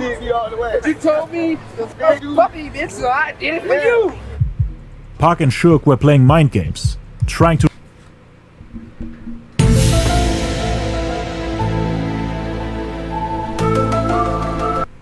Damn, I know he already seen that shit, yo. He had put a hit out on that nigga, yo. We on solve the crime been solved. Detective Jody on job, you know what I'm saying? We on solve the crime already, man. Yeah, it's always damn woman. Shit. Damn. We should have got the goddamn. He shouldn't have took out Tupac though. You know what I'm saying? I don't know, chat. I don't know whose side to be on. I'm always be on Tupac. I don't know whose side to be on. Yo, fuck baby mama and shit. Y'all over there laughing about it and shit. Goddamn bitch. Nigga, I go goddamn crazy too. I ain't gonna lie. To drive him crazy. I don't know about destroy him and everything he worked for. I ain't doing all that. According to Gene Deal, that was the last straw and the point of no return for Puffy. That what I told you? When the legendary DJ Eric B wanted to have a meeting with Biggie in hope to help squash the East Coast West Coast beef. I'm gonna try to go back 10 seconds. Hold on, here you go. Okay. I hope this 10 seconds. As you can see, Timo is a very small, tiny little like which part you want me to go back to? In fighting games, that usually becomes a big down. But the damage was done, and Puffy hit a low point in terms of mental health and overall happiness. Come on, why you?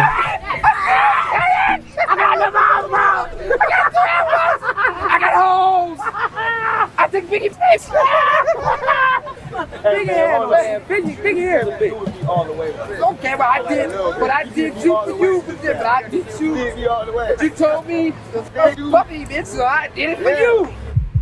Pac and Suge were playing mind games, trying to drive him crazy. Okay, that was it. Destroy him and everything he worked for. According to Gene Deal, that was the last straw and the point of no return for Puffy.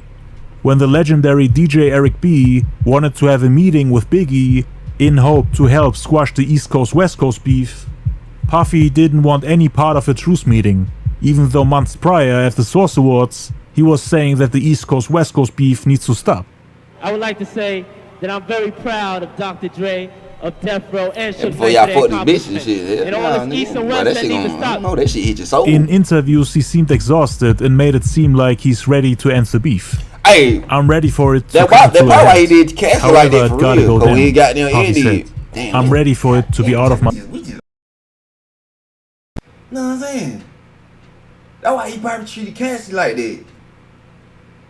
I gotta clip this shit. This shit mine, bro. People don't see. I see it. He probably didn't tread. Boy, he said, "Fuck y'all, me. I'm gonna treat all y'all bad." That's why Cassie. That's why he did Cassie like that. He did a rewrite. We found it out. My life and be over. I mean that from the bottom of my heart.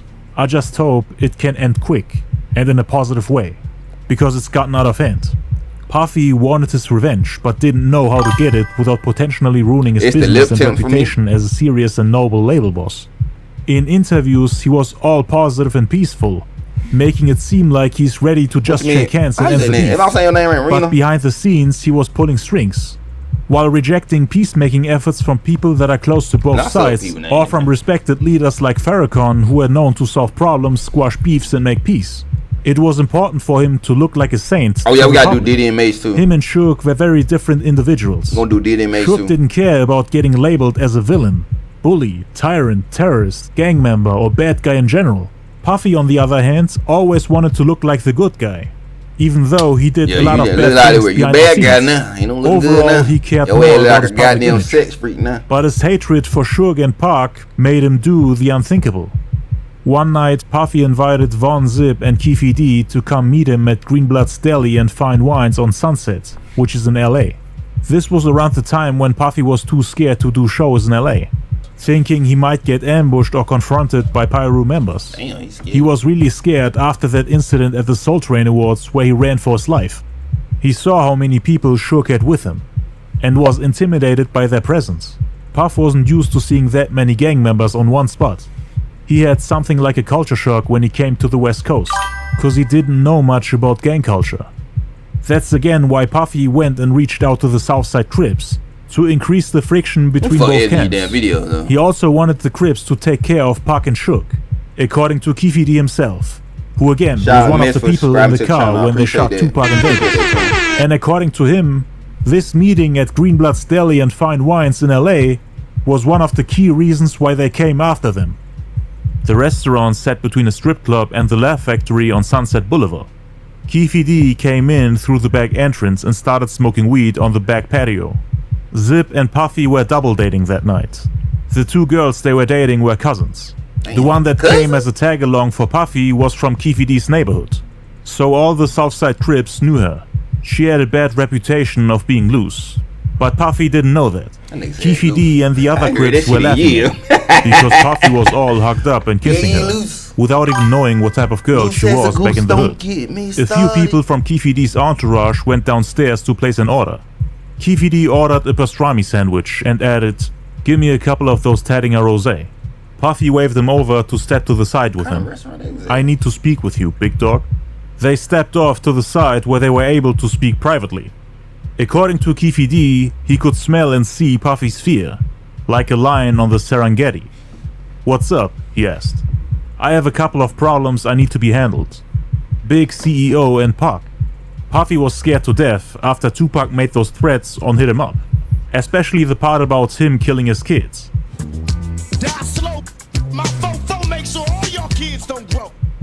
He was worried about his safety and his business at the same time, because Pac was the biggest rapper on the planet at the time, crushing everything that Puff, Biggie, and Bad Boy had built up since Pac got shot the first time in New York, and while he was serving time in prison. Biggie and Lil Cease had no clue that Puffy had this type of relationship with the Southsiders, according to Lil Cease at least. It was all Puffy. He just wanted someone to take care of them, after all he had to endure the past couple of months. "I want to get them beats," Puffy said. "Man, we'll wipe the air out real quick. Like, I'm trying It's to nothing." if he telling all this right, so it should be a rap for Puffy. Am I wrong? Like, how you know this shit?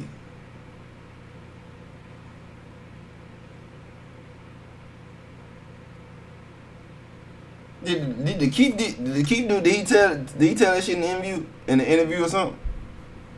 Sir. Like, if Puffy really said all that, this should be a rap though. Saul crying, over with. Come on, Puff. Got you for the Tupac. Consider that done. According to Keefe D, Puffy said he would offer them $1 million for getting it done. Okay, yeah. Keefe D looked him in his eyes and without hesitation responded, "We gotta go back to That's not a problem. We can make that happen." The agreement was supposedly made that day. Puffy was known to put things into people's heads that appear like an agreement or a promise, manipulating you and convincing you to do work for him, even though in the end there's no benefit for you. He most likely never even planned on paying him for doing the job. He's very strategic and slick. knows how to manipulate people and make them do things for free, while making them believe that they'll get rewarded for it, planting seeds into people's heads, and in the end saying I didn't do anything. For Keefe D, it was nothing. Gang banging was all he did and knew. From this point on, Pac and Short in the back of his mind. He even said that he would kill them for only a $50,000. They didn't shake hands on it, but according to Keefe D, there were multiple people present when that agreement was made. Namely Michael Reed Durrow, aka Lil Al, Corey Edwards, aka C. Ray, and also a guy with the nickname Dirt Rock. All of them will tell you. He said it in front of all them people. I couldn't believe it. A whole room full of Crips. Keefe D didn't know at the time that Puffy was just using him. He saw Puff as an equal, a business partner. For Diddy, Keefe D was just a tool to get things done.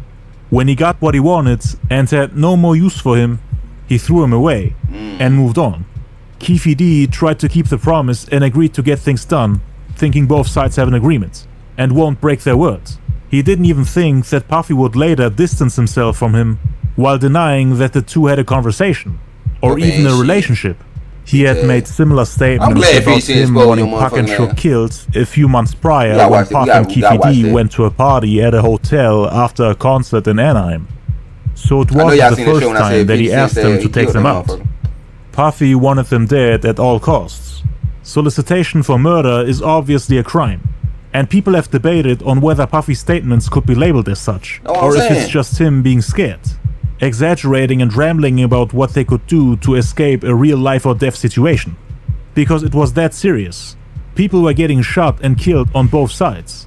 Keefe D understood the conversation as solicitation, not as Puff joking around or exaggerating. According to Keefe D, both Tupac and Shook were on the hit list. Pac got added to the list due to all the jabs on Hit 'Em Up. The main target at first was Shook, who, like mentioned earlier, had tried to bully and intimidate him every chance he got. The whole thing with his baby mama, him slapping Puffy in front of others, the argument and shooting in Atlanta, the whole East-West rivalry, trying to destroy his label, making Puff too scared to come to LA. It was really about Shook. It was the people that Shook had around.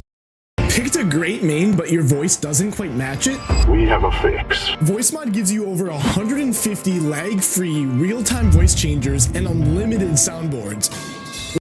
Him that Puffy was afraid of. He had a long list of reasons to hate him. He was a threat on a street level, while Pac jeopardized their reputation in the rap industry, hurting their business on a rap level, and basically crushing the whole player, gangster and king image that Big had created. Puff was super nervous and worried. After their brief conversation, they went back upstairs and ate. Puff was at the table with Zip and the two ladies they invited for the double date, while Keefe D sat with his people. He didn't immediately tell them what him and Puffy had just discussed. He waited until they were in the car on their way home. This guy Puffy wanted us to take care of Big CEO and Tupac. I bet the guy would give us $1 million for their heads.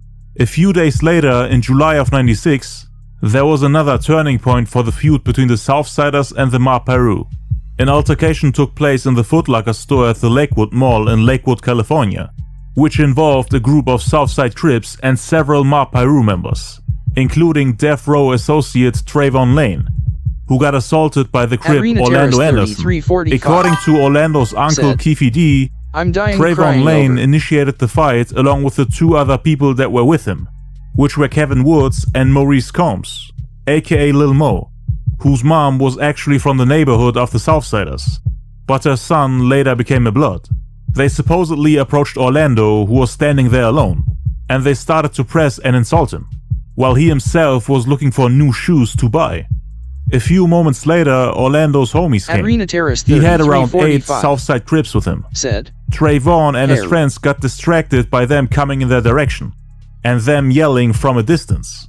Orlando used this opportunity to sucker punch Trayvon, while he wasn't looking. Trayvon supposedly got knocked out. Orlando then tried to snatch Trayvon's death row chain off his neck. The chain broke, and Orlando managed to take it, but during the squabble, Trayvon and his friends managed to get it back, at least according to Trayvon and a few other Ma Piru members. But the Southsiders told a different story. saying that all three got knocked out and that the chain got snatched. Keefe D said one of the guys that was with Trayvon got knocked out and flew against a shoe rack, making all the shoes fall down and creating a mess. Keefe D claims that the chain that Orlando brought home wasn't even worth $400, saying that it was too cheap to wear it around as a trophy. Orlando ended up giving the chain to a guy called Marcus, who is now dead. Keefe D doesn't know what happened to it, but Trayvon posted pictures of it on social media. He wrote, "Back in those death row days, taken from the mogul house that Trey and Neckbone was living in at the time. Can y'all tell me who chain that was?" Implying that it was his chain. Everyone on death row denied that Orlando managed to steal the chain. After that incident, Orlando came back and told his uncle Keefe D about it. They all laughed it off, cause according to Keefe D, they were the winners of the fights and managed to overpower them with ease. The death row medallion was a gift from Suge Knight, so things got heated after that incident. Suge and everyone associated with the label Death Row, including several Mob Piru members, were blaming Puffy and Bad Boy for it. Cause there were rumors of $10,000 bounties placed on Death Row medallions by Sean Puffy Combs, to use the friction between the Southsiders and the Mob Piru to his advantage, by starting a gang war on the West Coast. So Puffy was pulling strings on the East Coast, making people fight on the other side of the country. All he had to do was sit back and enjoy the show. While Compton Crips were out hunting Death Row members, thinking they can get an easy $10,000 from Puffy, even though he most likely would have never paid them.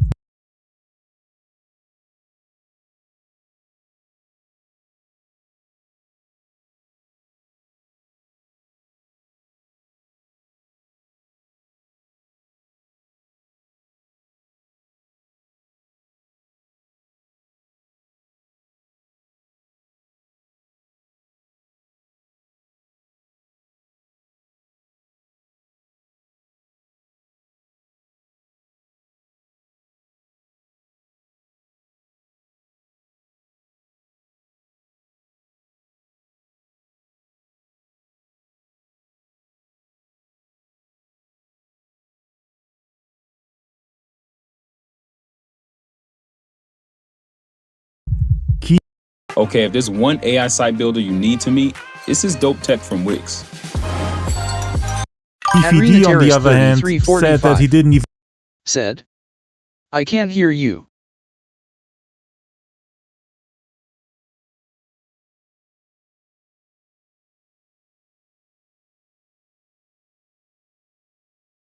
At clipped_end.1 said, muted.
At Rena Terrace 3345 said, now I can, now I can't.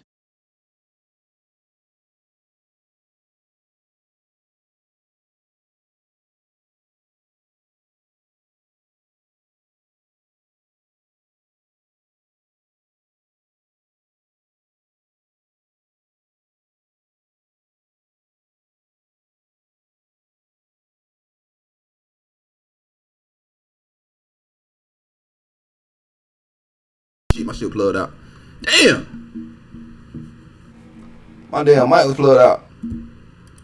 Okay, there we go. Can you hear me? Can you hear me now?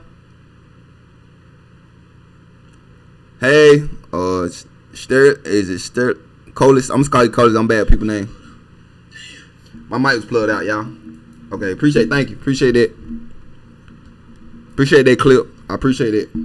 Y'all fuck with me today. I appreciate y'all, bro. This shit like mic came out a little bit. You say you hear chat, but not you? You still can't hear me? At Rena Terrace 3345 said, "Hear chat, not you." I can hear myself now.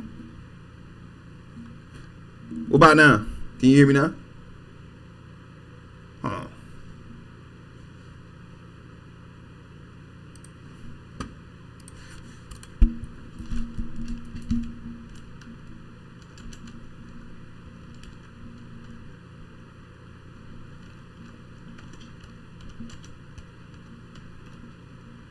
Me said, "Can y'all hear M now?" At Rena Terrace 3345 said, "Now I can." Alright, bet. Okay. Mic plugged out. Didn't know about it.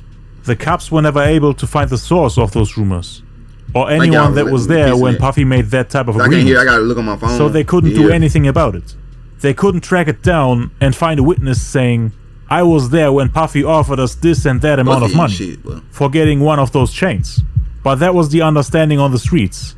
The Bloods knew about it, including Pac, Suge, and everyone on death row. When Pac first heard it, he thought the beef had turned into a war now. It's not just about Bloods or Crips, Ma Piru or Southsiders, but his enemies were attacking his label and anyone associated with it. Everything he stood for. People got in danger just because he's on death row. At least that's what he thought to himself. He knew that there was no turning back now. After that chain-snatching incident, there were several shootings between the Ma Piru and the Southsiders.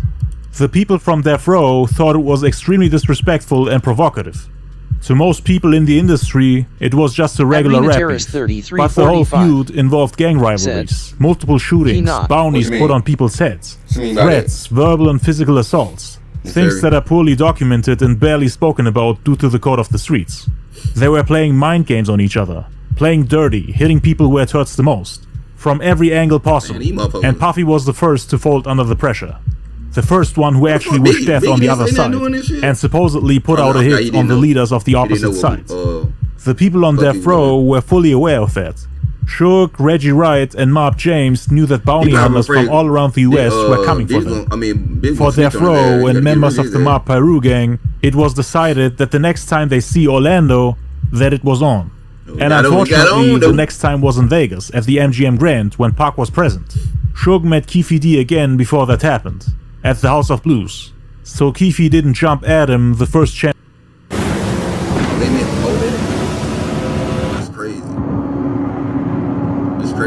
He got. Keefe D said his homeboys helped to put Suge in the game, and they always showed love to each other when they met.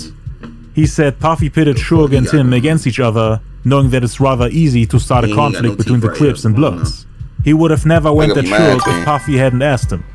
There were also just too many witnesses when they saw each other. But there was a shooting that day that the people from death row were involved in. On August 11, 1996, Tupac, the Outlaws, Suge, Reggie Wright, and several Ma Piru members were at the House of Blues. Pac came there with his black Rolls Royce, Suge with the red one, Snoop with the white one, at least according to Keefe D. Suge and his homies were standing outside the building, while Pac and the Outlaws stayed inside and enjoyed the show. LL Cool J was there too that night performing. Also there was Melly Mel from the Furious 5, Nas, Outkast, Chuck G from Digital Underground, Kobe Bryant and Allen Iverson. Suge and his people wanted to leave and go to a club named Paradise.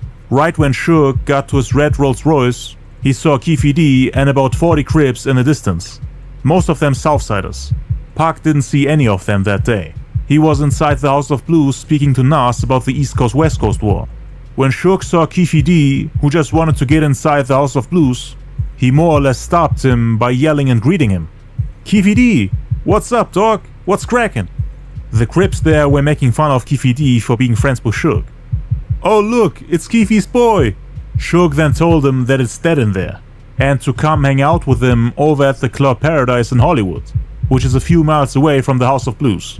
God knows what would have happened that day if Keefe D and his people got inside. Cause Pac had numerous encounters with the Crips in the past, and it wouldn't have been the first time that he got approached by them. But on August 11th, Pac didn't really have that many people with him, so he would have been an easy target. Suge Knight might have actually saved them that day.